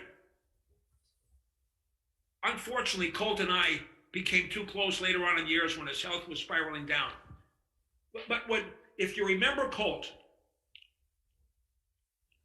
his last year standing in the directory room over at the stadium, and he pounded on the dais saying, "I'm coming back for my 4th year," to cheers. He was crying about the joy of coming back, and Chevin Cordero is crying because he's forced to leave. A change has to be made. It's not because I say it, because you folks who have been committed to Hawaii know it's got to be done. This athletic director should leave. He should have the guts to resign. The president should have been watching him. This football team oils the motor that runs all of sports. I understand about the pandemic. When we had someone from the athletic department at every one of our meetings at the stadium, we were crawling to try to find money for them. Our mission statement only allowed us to do certain things. We used to try to find parking stalls for them to give them money. This is not fixable. When people are watching to see what we do with this program, what we do about it, there has to be a change. Not because I say it. This is Pilau, what's happened to these kids. And let me just say one additional thing with your due respect. When Norm came here, Norm Chow, it didn't work out for him as a head coach, but a history of success to teach players integrity and camaraderie into the working world or in football. It didn't work for him, but when he left, he knew I was representing a player at UH. And whether that player would be able to play football, he called me every 3 weeks to tell me, if this kid cannot play at UH, tell me I want to find him a place in college here. That's what a coach does. A coach doesn't turn you away or walk away on the field from you or throw you off the field for practice or take your name down like you didn't exist. This is a commitment. A coach that word is something special. It means everything. Wins and losses, I understand. Maybe it gets you jobs, it makes you money. It's important to support your family. But for the heads of this university to not know this was going on is insane. What's wrong with you folks? From the president, the athletic director, to this coach and the staff that have treated these kids. 19 left? And what are you thinking that you were so out of touch for the last 2 years? This is awful, and I'm sorry to be emotional about this, but I got to tell you, I've watched kids from this university excel. The pride we have. You play football or any sport here for a year, and you go someplace else, I'll tell you something. You belong to us. You come from here, and we never forgot you. And the kids, when they come back here, as young kids or adults, they're part of Hawaii. This is broken. And when Matlin says, people can change, are you kidding me? No, there's no change. This is a repair and rebuild. But the public, the kids that will still want to come here, it can still be done. This implosion can be fixed. I just say this I don't have a dog in the fight other than my love for Hawaii. For the coaches that I've seen come before, for the athletes I've known grow up and watch them. The last time I saw Colt Brennan, he couldn't walk when he came in my office. Pain medication that he had, his last year changed his whole life, but he was committed to our community, to our coaches, to his teammates. It was a team, not just a program. So I'm sorry if I was emotional. When I listened to Rod York and then R.J. Hollis and others, and the first image I had in my mind was the haka. Around the country, our men doing the haka. You folks on this committee know how special it is here. You've given your lives to community service. You know it. And we have to fix it. And it isn't a promise I'll do better. It isn't a promise. And I have every reason to believe that the people that contacted this athletic director and said, don't bring him here, they have the courage to maybe write you and tell you exactly what they were told. So, and I'll tell you, I don't know about the buyout if you ever decide that, but I can guarantee you there'll be businessmen in this town that'll help the university buy him out. I'm sorry if I was emotional, but it's the best thing that ever happened to me to come here. And like I said, I was honored to serve, and I just watched these kids, and they're heartbroken. How proud they were to put on that hat, to be a warrior, to play. Thank you. Thanks, guys. Thank you. You have a question? A fool. Mr. Green. Go ahead. I just had a question. Thank you for being here. I sat here too, same thing as you, as you've been sitting here, and as a well-known, attorney, we're doing a lot of personal injury cases in Hawaii. With all what you've been hearing today that I'm going through, you think these players and parents would have a case against the university? Well, I've already been called from parents about the way their sons were treated, what they did when he basically said, you take the shot or you get the hell out of here. Like they were nothing, fodder, when they were entitled to Title VII religious exemptions. And they called me, I'm not interested in going after them, the university. I love this place. But I'll tell you something, somebody might, aside from the liability of what he has done and how he has been allowed to treat these people. This president can't walk away from this like it didn't happen. This athletic director can't walk away from it. Yeah, there's going to be litigation down the road. It ain't going to be me. No, I just as soon put up some money and buy out this coach. But yes, Senator, there's no question. I have been called, and I told them, you know, God bless you, but not against the University of Hawaii. Thank you, Chair. Thank you. You know, unfortunately, we don't have time for every person that sent in testimony, but I wanted the committee to be able to hear from some of those who sent testimony in. I know members have questions, so I'll defer to. With all due respect, Chair and Chair, that was cherry-picked testimony. We were told people could not testify in person. I read every bit of written testimony. My heart is wrenched also at what we just heard. I understand that, but this process is unbelievable. There was a substantial amount of testimony in support of the coach, of the athletic director, of the program, and it was not allowed here today. As Rod York said, there are always two sides to a story, and we just listened to an hour of one side of a story. Yeah, so all of the written testimony is available and is public. So understood, but that is not what this last hour was. This last hour was the cherry picked to make the point that obviously was your intention. No, the last hour was to allow people who felt they were aggrieved, that they didn't feel that they were getting heard or any kind of action, that they wanted to be heard. They are people, are student athletes, and this is transparency. And so, and we have read all of the testimonies. This is not necessarily about a popularity contest of who can get in the most testimonies. Yes, I mean, it's not about the program, it's about those student athletes that we are sworn to protect. And there was other testimony from other student athletes who had a different perspective. Yes. And they were not invited here today. But when you have sexual harassment in a workplace, I'm not saying that's at the university, I'm just pointing out, when you have minorities that are being abused in some manner, those are the ones you hear from. I mean, and that's what we hear. I mean, You also heard from others, and they were not Yes. given the same chance here today. Enough said. Well, that is the prerogative of the Well, I chair. think That is the prerogative of the chairs. I understand that. This is your venue. Okay, I will do that. Okay, we should probably try to end by 4:30. okay. So, Chair Regent Moore, were you aware of any of these accusations or claims from the student athletes? And not to this level of detail. I'm sorry? Not to this level of detail. Okay, were you at any time notified about it by the administration or the president? Well, it has really been just in the last month, and we haven't had a meeting during that time.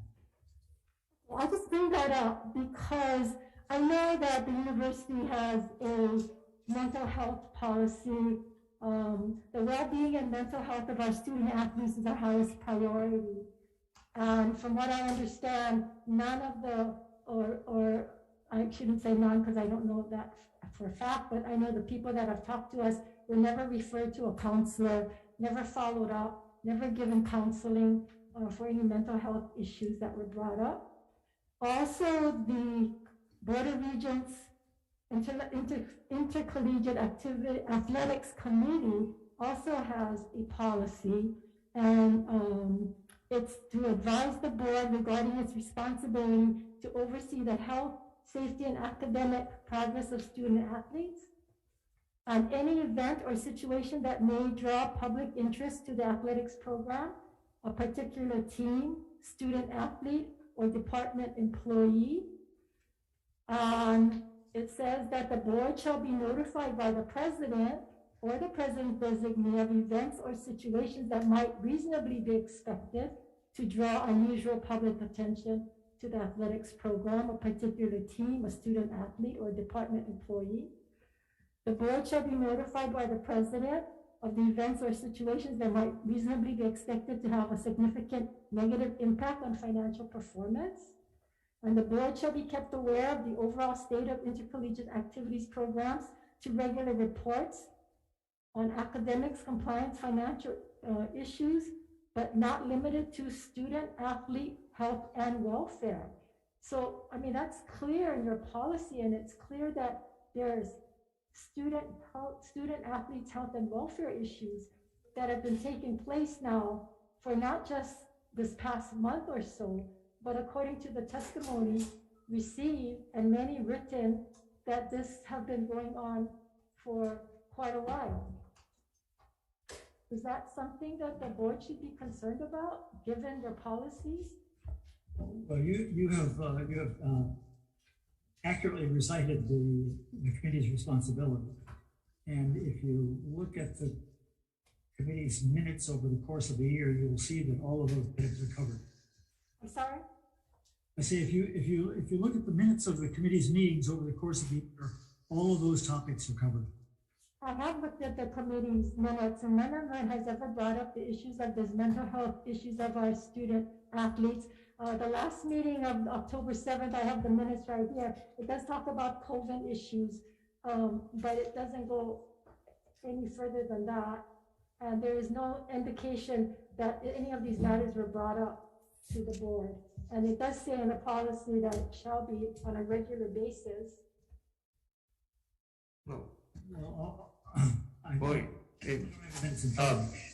It's chapter 7 of the Board of Regents policy, chapter 7.208. Yes, so I'm familiar with the policy, and when we lay out each committee's work plan for the year, we follow. The work plan is developed based on the policy, so we do get regular reports. Now, Chair Kim is saying that we didn't get a specific report on the mental health issues in the football program, and I frankly don't remember. Well, I'm asking if you did, because it is required according to your policy. We get a general report, and it should be in the meeting materials. Okay. Now you do see the media and the newspapers, so you know that some of these issues have been brought to light, right? Absolutely. So have you, as a board chair, put this on the agenda or discuss in any manner? Well, we haven't had a meeting since all of this surfaced to put it on an agenda. Well, you could call a special meeting if it was that serious, could you not? We could. This is not a usual good season to have a special meeting. Yeah. Also, you are the chair of the personnel committee as well as the chair of the Regents, are you not? That's correct. Yes. And personnel issues does fall under you. Yes, they do.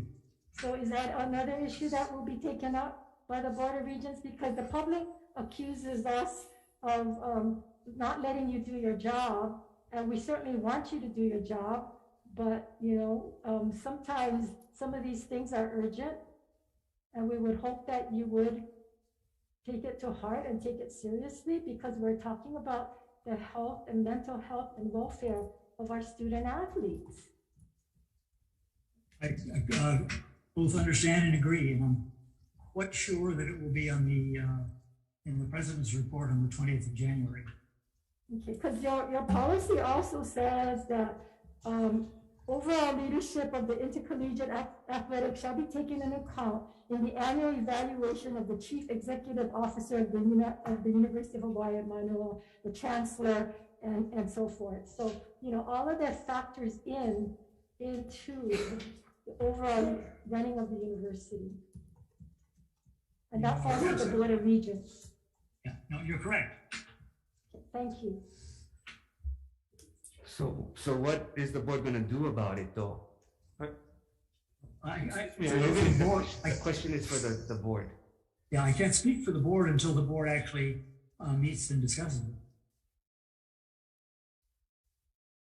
it. I can't represent to you what the board is going to say.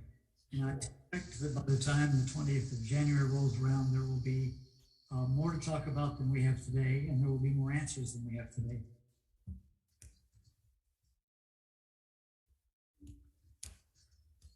Okay. Are you going to give the athletic director a chance to describe Well, what he's he doing? made his statement earlier. He didn't get a chance to describe what he's doing. He's welcome to. Mr. Matlin, did you want to say anything? Sure. Thank you for the opportunity. Obviously, all these people are testifying. They're passionate about it. I'm going to be very honest. Not everything that was said was true.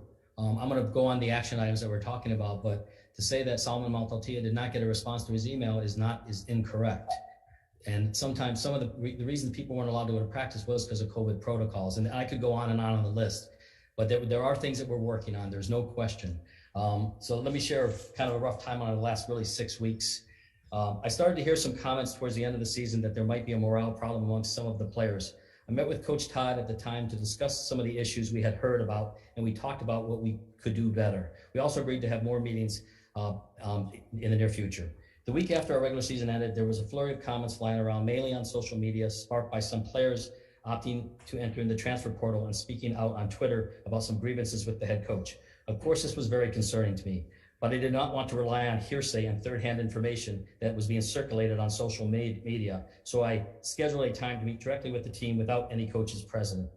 The meeting took place on Monday morning, right after I returned from my Mountain West conference meetings on the mainland. What date was that, Mr. Matlin? I'd have to look. I'll get that to you. I don't have it up my arm. It was short notice and terrible weather that morning, but I was impressed that a number of players took the time to come in and talk with me, and many stayed for the entire 4 hours to talk. I promised them confidentially that I wouldn't attribute any comments to any particular player, but rather that I'd take their feedback and summarize it and share it with the coaches to identify the areas of improvement.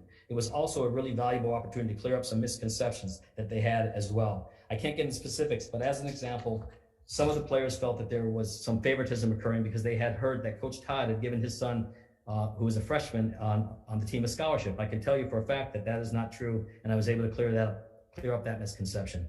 Over the next few days, I had several meetings with Coach Todd, and I can tell you they weren't easy discussions. But I think that we came to some real and honest understanding about what went wrong and what needs to be done to improve.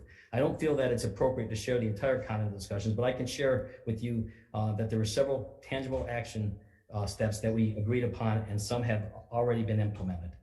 One of the criticisms that came up in the comments from the players was that some of the language he has been known to use may have been too harsh. We've agreed that there is no place in our program for that, and we will correct that. Another of the comments was that the players did not feel that their opinions were being valued. So another action step was we have taken is that Coach Graham has created the Championship Communications Committee. This committee is comprised of 3 student athletes from each class selected by their own classmates, not by the coaches. The group includes walk-ons too. The goal is for this committee to be empowered to represent all groups within the team and have a direct line of communication with the head coach. This is an experiment that we are going to try, and I think there's great potential. But of course, we won't be able to see the fruits of this committee until the new season starts. Another positive step that has come from our discussions is that we have involved some really great mentors to assist Coach Graham with his adjustment to coaching within our island community. That's not an easy transition to make, and I recognize now that I could have done a better job at helping him navigate these waters. A former UH football player, Sean Withy Allen, and team chaplain Norman Nakanishi have started to work very closely and develop a mentorship with Coach Todd, and they have committed to continue working with him on an ongoing basis. Pastor Norman Nakanishi brings a wealth of experience and history with helping our program, as he has also a trusted resource and advisor to some of our previous coaches, including June Jones and Greg McMacken. And of course, Sean Withy Allen was a former quarterback in our UH football program, and he will be a key advisor to Coach Todd in developing the Championship Communications Committee with our players. Another important step that I have taken was to reach out and speak directly with some of the student athletes that have opted to enter the transfer portal. In some cases, I also spoke to the parents, and in some cases, information was gathered by other members of our athletic department, and I can go into more details about some of the feedback we gathered. I've worked with Coach Graham through 2 football seasons, and I can say without a doubt that they were probably the 2 most challenging years any UH football coaches had to face in the history of our program due to the myriad of external factors beyond control. Some of the players may not like his coaching style, but none of them contested the fact that he was not a very experienced, knowledgeable, and skilled X's and O's coach. He's respected in the industry, and he has a proven track record of developing both players and assistant coaches to move on to the next level. Also, he is the first UH coach to be eligible for a bowl game in his first 2 years. Coach Todd is an old-fashioned football coach, and he has a tough, disciplined approach. Sometimes students aren't going to respond well to this style. Like, here's an example. Some of the players were blasting music in the locker room that was laced with profanity and racial slurs, including the N-word. Coach Todd told them this music had to either be filtered or turned off. Some players did not like this approach to that, but he's not out to win a popularity contest. That being said, we recognize that there are changes that need to be made in Coach Graham's coaching style and maybe in some of the language that he uses. He is committed to doing, and I know the performance improvement is a process and is something that we all strive for. And I do disagree with one of the statements that said that people can improve. My goal in life is to get 1% better every day. And that is our mantra in the athletic department. So I just dismiss that. That's a very pessimistic viewpoint, and I believe that we can all get better when we focus on things, and that is our mission here in the athletics department. Thank you for the opportunity. Senator Wakai. Thank you, Chair. Thank you, Director Matlin, for that rundown of things that you're doing to address the problems in the program. But for the past 90 minutes, we've heard startling and disappointing testimony. And I know Coach Graham is sitting there, and it must have been painful for him to listen to all of that. So I just want to see if we can get an opportunity to hear from Coach Graham as to what his thoughts are on how he coaches, and just to talk about the claims of mistreatment by his players and parents. Can you hear me? Yes, you can. Yes, obviously very, very tough, obviously, to listen to. I want to first start, thank you for the opportunity to speak. I want to, acknowledge that, obviously there's things that we've got to get better at, and that through this process, these last 2 years have been obviously difficult. And I think going through it and going back, there would be a lot of things that, in reflecting and talking to the players, I visit with every player in the program, so that our coaches, as we encountered the challenges and the things that were going on, I just, first and foremost, I want to acknowledge that. And I went in this business 32 years ago. I didn't have a dad, and my coaches were my dad, and they made a difference in my life, and they gave me they loved me first and foremost, and they gave me discipline, they gave me structure, and I wouldn't be where I'm at today. That's why I coach, because I want to truly make a difference. So it's it's something that I do love my players. I love coaching. I've poured my heart and soul into a situation. I've learned a lot in the last 2 years. And obviously I'm a person that, really takes great pride in being an educator. And so obviously, I'm accountable for 100% of everything that goes on in our program. And if I have one player that leaves, or one player that has a bad experience, I'm accountable for that, and that's something that is heartbreaking for me. But I'm committed to do a great job into impacting young people's life, and I want to make a difference, and that's where my coaching style is. I do not think we have a toxic environment in our locker room. I am a demanding coach, and I do that because I think our players deserve the very, very best. But obviously there's things that I've learned, and there's things you have to evolve, you have to get better at. And, in the last 2 years, it's been very stressful. Having to correct with all the COVID things have been even more challenging. And going back and reflecting as a coach, you always want to make sure that your players know you love them. So more empathy and those type of things. And I do love these players. I've loved every player that I've coached. That's why I coach. I do this, the love I have for them, want to truly make a difference in their life. So I'm committed to do that. I love our program. I love our staff. I'm very proud of the staff that I have. They are men that do love their players. Obviously, we're not perfect. There's lots of things that we have to improve upon. And I'm committed to do that and to get better and to improve. those of us in the Senate are trying to reconcile what you just said with what we just heard from the players. I mean, they described you as verbally abusive, you're a tyrant, you're a hypocrite, and you stripped them of their love for the game. How do you reconcile, I mean, are all of these players wrong and that they have seen a totally different side of Coach Graham than you see yourself as? I mean, how do we reconcile the litany of negative commentary about you as a coach to what you just said?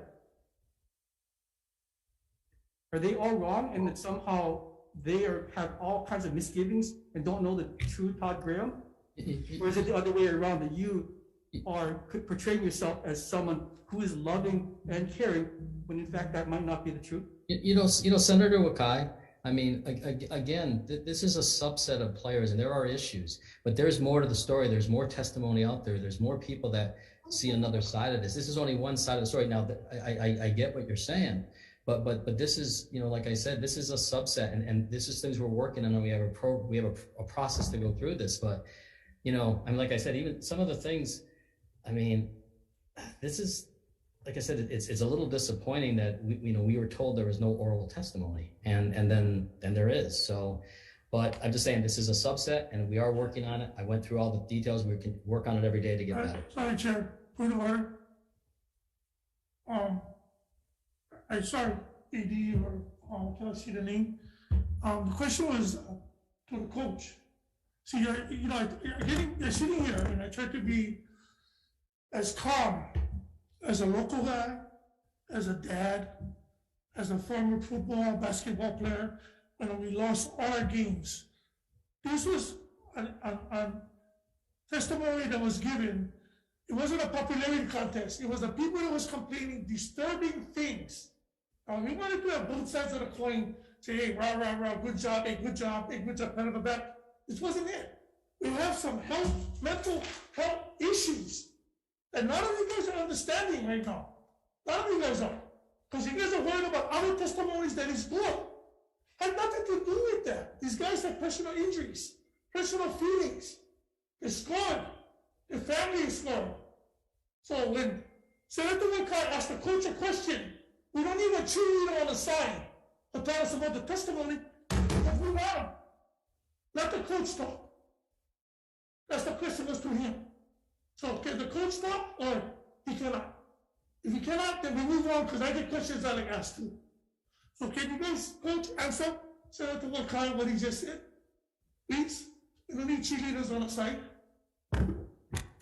Yeah, the question was basically, how do you reconcile how you describe yourself with what we heard for an hour and a half from those who say that you are verbally abusive, you're a tyrant, you're a hypocrite, and you strip their love of the game? Yeah, I can't speak for someone else. I can only speak from my knowledge and my experience of what our program's been about. And so obviously I can't speak for the people that have talked today and the comments that have been made. All I know is that in our program that no one has been verbally abused. I've actually came in and tried to clean up some of the language things. Obviously, we're not perfect and don't claim to be, but all I can tell you is what my experience is and what my experience is in that locker room and with our team. And those things have not happened. We have obviously been, demanding and, worked with our kids and coached them hard, but we've loved them hard as well. And so all I can do is speak from my experience and my knowledge of what I know that's going on. You lost 19 of your best players. Have you lost control of this team? No, I think there's a lot of factors that obviously have gone into that. Number one, I would take accountability for that. The foundation of what I believe is building positive relationships with players. And the first thing you have to look at is you have to look at yourself and look at you as a leader. And are there things that we could have done in the last 2 years from a relational standpoint to do a better job so that we wouldn't, have not lost those players? Absolutely. And that's, I want to acknowledge that.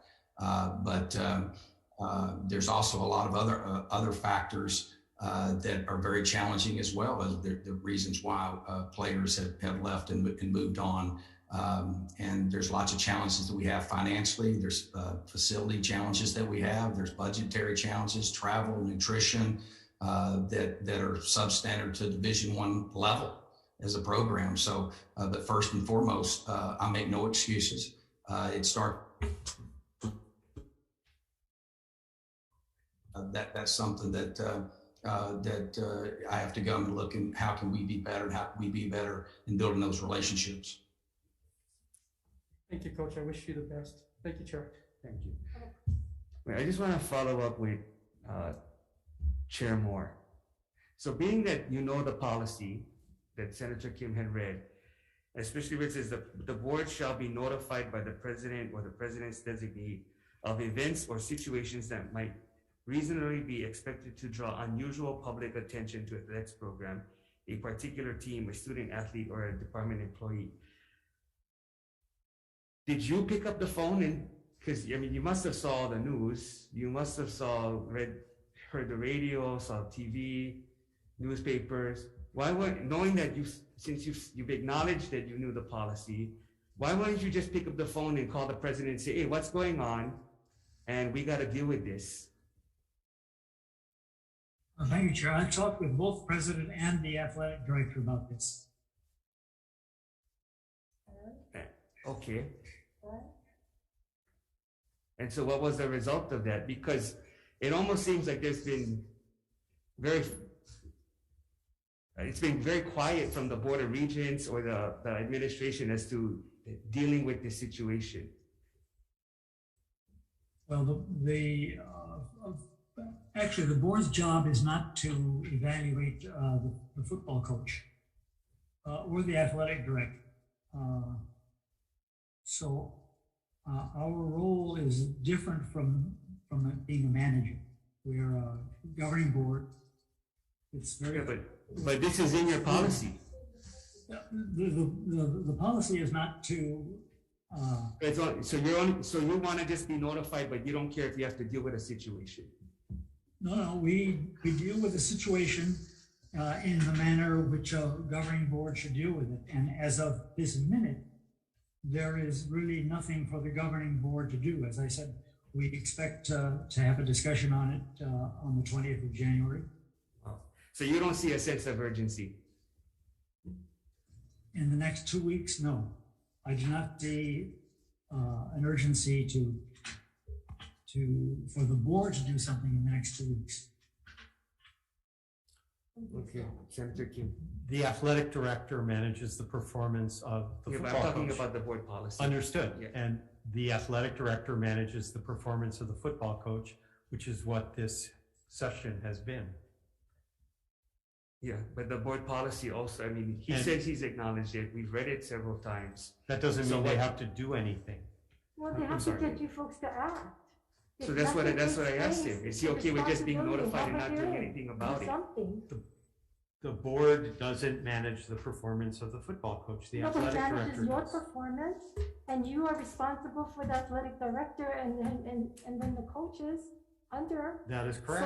So you know, they should be able to. And the athletic director talked to you about what he's doing to manage the situation. So it's obvious you're satisfied with the way that the situation is being handled. I believe that the athletic director has taken the steps that he should to try to address the challenges that have arisen. You obviously have a different set of actions that you would have taken. Otherwise, we wouldn't be here. But he is trying to help the program improve. I have a couple questions for the coach. Coach Graham, thank you. I've not met you personally, but so we heard from a player saying they were removed from the roster. Did you ever speak with that player prior to removing them from the roster? I really don't think I'm at liberty to talk about interactions with the students.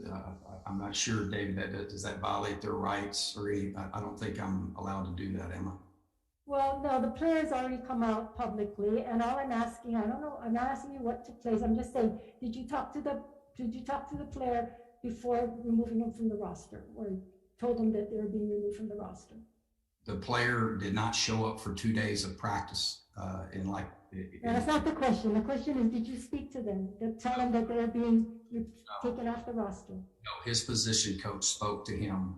Well, he said he didn't. Okay, the other question I have, Coach, is did you do any kind of an exit interview with all of these players who are leaving? All of your top players that's leaving, did you do exit interviews with them?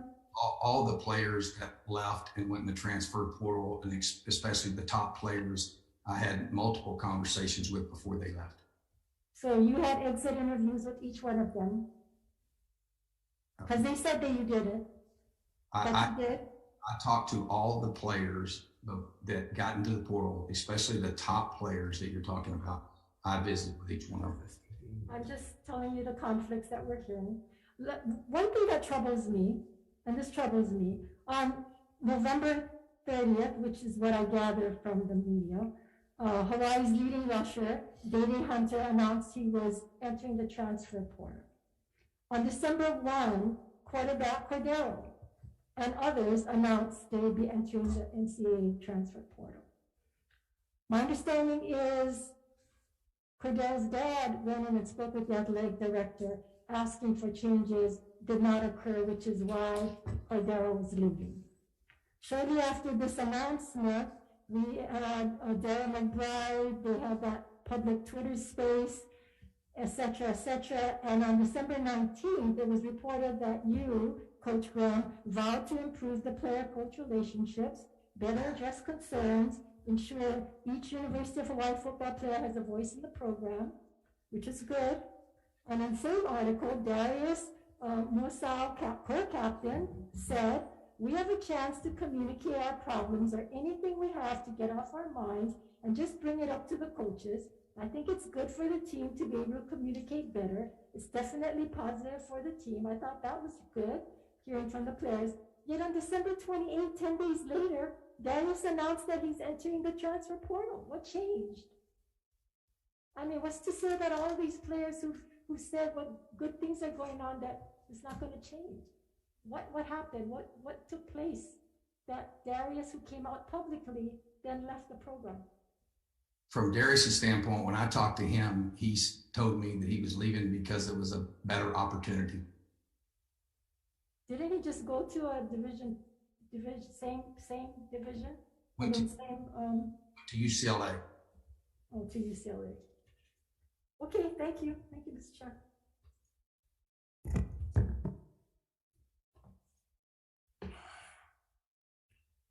Yeah, sure, Coach. I sat here and I remember the letter that I have and I received. And I guess, my apologies, I get a little bit of passionate about certain things I do. And what I read was very disturbing. So I just want a straight out answer, yes or no. I mean, whether you want or you can. But I had a disturbing letter that was sent to me that I received that referred that African Americans are players or porch monkeys, Polynesian, as pineapple pickers. The reason why I'm asking this, remember now we talked about the ukulele and the cultural differences with your coaching style. This is the reason why I guess I was a little bit upset when Senator Wakai was going this, because I referred to this letter and I wanted to ask, and that's the reason why I'm asking. Did you ever refer to any of your players ever as that going forward? Did you ever talk to your players like that? Absolutely not. I would never do that. Thank you, Coach.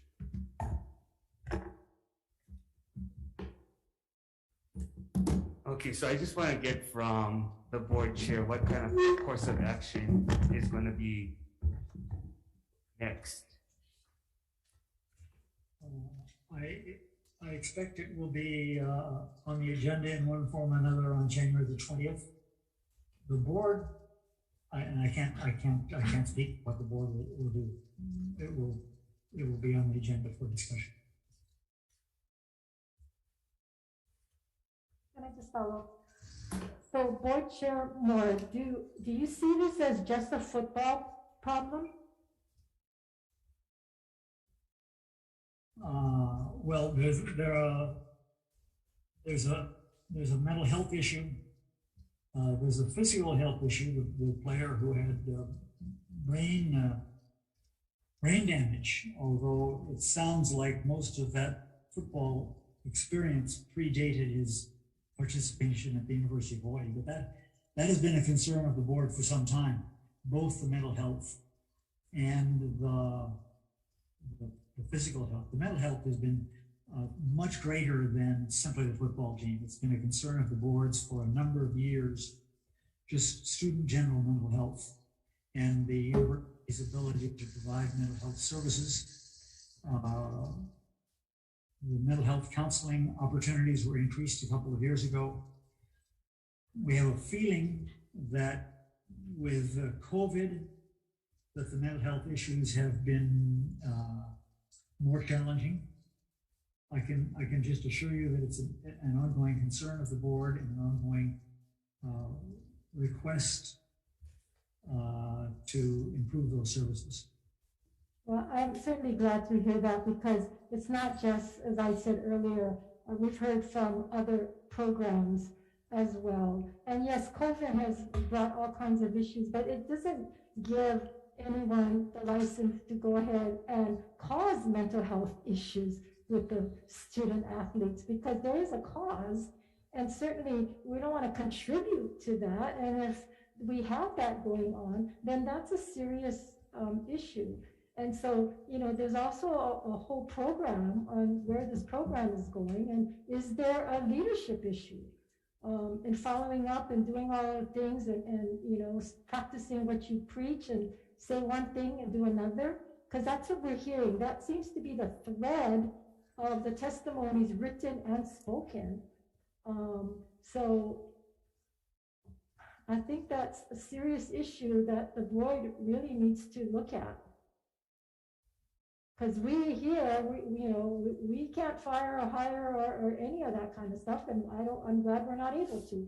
But that's certainly within your purview, and that's something that needs to be taken seriously.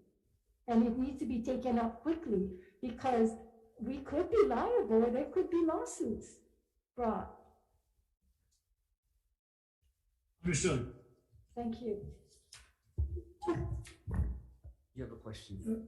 For the AD, just on that note, you know, we're talking about the football, but I was very disturbed because it wasn't just about football. It was got a letter from a female basketball player, and the reason why it's very disturbing to know, I mean, of course, you guys know that I have a daughter, she's a senior in Campbell High School. You know, she's trying to get into different sports and trying to get into sports. But to find out that this young lady from Lanai, her dreams was always to play for the University of Hawaii basketball. When she had brought her bad treatment to the AD, you know, nothing was done. She felt that after she had made this inquiry, that she was not only retaliated about because she was actually, after that was released from her scholarship. But things that happened in between that, you know, not being able to go to her family's, you know, grandmother's funeral. There's a lot of other stuff that's happening here in the you know, athletic program, but that's not just basketball. And I mean, excuse me, football. So I'm just very concerned, you know, as the athletic director. You know, we have all of this, and then the Board of Regents doesn't see the necessity to have a meeting, even though my colleagues here over and over went over your guys' policy and the procedures, that it doesn't seem to take a knee. So since I got here, and blessed to be here as one of the senators, one of the main things that we had brought up was mental health issues. How important mental health issues are for the state in its whole. When somebody comes out and asks for help, mental health issues, back in that day it was taboo. Nobody talked about mental health, don't say nothing. But this heart-wrenching testimony from this mom and this dad speaking on this behalf. Now, whether the coaches did their job, the Water Region did their job, but they also came to the LM director, same like this female here, playing basketball, playing with injuries, ignoring her injuries when she would complain and tell her that she just gotta, go through it and whatnot. So I read some of the stuff that you guys had here, you guys mental health thing that you guys provided for us, so how we got this here. But this is our athletes in a whole. We have a lot of football, a lot of issues with the football coach and everything. But as an AD, with having these other issues going forward, how do you address this when a parent or a student come up to you and say, hey man, I get some mental issues, I get some physical problems. This person said she was released. She was released from her scholarship. Is that the way that we? I mean, I heard the Water Region guy and I heard the AD guy said that he provided these injuries previously coming to Hawaii. Okay, great. We never say anything. I don't think they're claiming they got these injuries in Hawaii, but his mental issues started at the University of Hawaii, and he got no resources. I mean, I don't know, maybe you guys will pull this up and give them to him so that he can make all his calls. But he said he reached out to numerous coaches and ADs and other people, and I guess they had no help. Same like this Wahine right here. She was injured, she had issues, she came before you, she tried to plead her case, and then she got released from her scholarship. So I'm not sure. That's just like I said, what I got. So if you can, AD, Matlin, whatever. Matlin, can you elaborate a little bit on these two things? Yeah. Well, on that specific issue, on that student athlete, obviously I don't was not released from her scholarship. That is a complete falsehood. That is incorrect. She got a medical disqualification and her scholarship was honored as long as she continued to do her schoolwork. So that is just not correct. We have a lot of processes. We've invested a lot in mental health initiatives. We have a process through our team doctor where we triage it. We experimented last year with the Talkspace online program. We also have hired a part-time employee just to focus on mental health that does appointments with student athletes. We have newsletters. We talk about it all the time. There's a lot of people involved in that. There's more work to do. Mental health honestly, Senator, I respect the questions about mental health. It's the one thing that keeps me up at night more than anything else. It is, and during COVID, it has gotten worse. But we've invested a lot into that, and we've spent a lot of time in that. I'm very proud of our medical team. There's more work to do, but when we know things, we can address them. But I do have to categorically say that is not true that she was released from her scholarship. She got a medical disqualification. Thank you. Thank you, Chair. Thank you. Sorry, one question for Dave Matlin. Coach Graham had an opportunity to make some statements, and not once did he apologize to his players, to the fans of the UH football program for putting the football team in this situation. And it sounds like, Dave, you're willing to stick with the coach. So my question to you, though, is that if you had the money to buy out Coach Graham's contract, would you do it? Like I said before, we have a plan to get better, and we are working on it right now. We're getting help from people on the outside that are counseling and working with us. So no, I think we need to get better. The question is, right now, it's so fluid now. People are talking about this transfer portal, like there's 1,500 people in the transfer portals. That's over double digits per school on average. So I guess to answer your question shortly, no. What I want to do is I believe in people, and I believe that we need to continue to work and get better. So thank you for the question. So you're willing to stick with Coach Graham for the next, is it 2 more years? I think he has, contract, right? I think he has 3 years in his contract. Okay, so no matter what transpires this year and in the future, even if donors and somehow you're able to cobble together money to buy out Coach Graham, you're going to stick with him to the end of his contract. See, that's a hypothetical question, and the truth is, of course, no matter what happens. At the end of the day, we have to get better. We hold high standards here. Coach Graham holds high standards. If he doesn't meet the standards, then he will not continue to be the coach. But until then, no. But so, I mean, but I said, that's, I don't think that's a very fair question, no matter what. So, Okay, well, how can things get worse, Mr. Matlin? Do we have to have like 60 guys going to the transfer portal, and then that's when you might think about changing direction? The transfer portal is there's a lot of education that needs to be about the transfer portal. The rules have changed this year, and like I mentioned before, we had a team in 2018 that had 9 starters transfer out, and that was before they had to sit out for a year. I mean, that's when they had to sit out for a year. Now you can immediately transfer. There's name, image, and likeness. A lot of our players, I talked to a lot of our players that were transferring too, in addition to Todd. And a lot of it is, I mean, there's NIL money that they're getting right now. There's opportunities. There's a lot of reasons for this transfer portal. It is not, everyone's acting like this is just a Hawaii thing. This is a systemic national thing. You can go on, listen to coaches talking about it, administrators. This is something we have to figure out. Sure, but if it was a two-way street and we were seeing some exit and we were actually claiming some good blue chip prospects, that would be a different story. But I don't see that we're getting a lot of even trade for all the stars that are exiting. So there's obviously a problem there that somehow the athletics department doesn't seem to want to acknowledge. I've said I have acknowledged it, and we are working on it.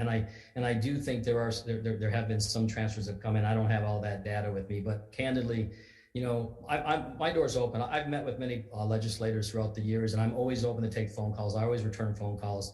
Doing things in a public forum doesn't always help the program because, as has been mentioned, really this has been more of a one-sided affair, and this is not helping. But at the end of the day, we're continuing to work, and but I appreciate your question. Thank you. Let me just say that UH had 19 that left and only 2 committed in. We had the highest of all the schools: Air Force, Boise State, Colorado, Fresno, Nevada, New Mexico, San Diego, San Jose, UNLV. They're like 5, 4. Colorado had 15, Nevada had 15, but they had coach changes. And they had 12 come in, 15 leave. Colorado had 15, 4 came in. Actually, the numbers that you've cited is for I know there's 2 schools that have had 22 and 21. We've had, you mentioned 19. There's a school with 15. So those numbers are continually changing. The Mount West went from 87 transfers last year to 143. So it's been a 64% increase. But the 19 is only our top players, right? There's others, and there's others that's left or others that you folks have cut. So I don't know what that total, maybe you guys can give us that total that have left the team in the last 2 years, or have been cut or have left. You were citing transfer portal numbers, so I was just updating what the numbers that I have for that. Thank you. You can send that in to us as well. Senator Keith Agra. Yeah, thanks. I'm just curious. After all of this that's been going on for the last 2 months, what is the selling point for the program in terms of recruits? And what are you telling recruits that would bring them to the university? That question is either for you or for Coach Grant. I think, Coach, if you could go on that one, and please. Can you hear me? Yes. Obviously, that's a big challenge with all the negativity and all the things, obviously, that are hurting. One of the greatest challenges is the challenges we have without a stadium, the challenges that we have, with the negativity and things like that are very hard. What we're selling is what we've always sold: is relationship and opportunity. And obviously coming to this great state and to our great university. And so obviously it is a very, very challenging when you have these kind of things to recruit. But what we're selling is the people, the relationships, and obviously the education in our university and our state. Can I follow up on that? Okay. Coach, I think that's the concern that we have, is that Hawaii has always had problems with, or negatives in the sense that we have to travel far. Some of our facilities might not be up to par. We don't have some of the kinds of things that USC has or some of these other top programs have. Yet people come because of the relationships, because it's a special place, because it's the culture. And that has been the core of the criticism. And so if that goes, we don't have anything, and that's the concern we have. I mean, that's what's so troubling for us, because that is the key, the relationships and the respect and so forth. And that has been the thread of the testimonies, and not even some of the anonymous ones, and people are afraid to come forth. Even current coaches have said stuff. Of course, they're not going to come forward because their job's at stake. And I'm not going to out them, or I'm not going to, Okay, so, we've heard a lot. I think really the ball is in Chair Moore's hands in regards. Can we request that coach extensions that might be being contemplated right now be put on hold until such time as issues are resolved? Thank you. So, Chair Moore, I've heard what you said. You hopefully are going to take this up at the next meeting, and you guys will resolve this. I'm not sure if the board would be open to its own independent investigation so that you can get accurate information other than just hearing it from internally. I think that might be helpful for you. But I hope that the board, we really take all of these issues seriously and take them up soon. Thank you, appreciate that. Okay, if there are no further business, adjourn.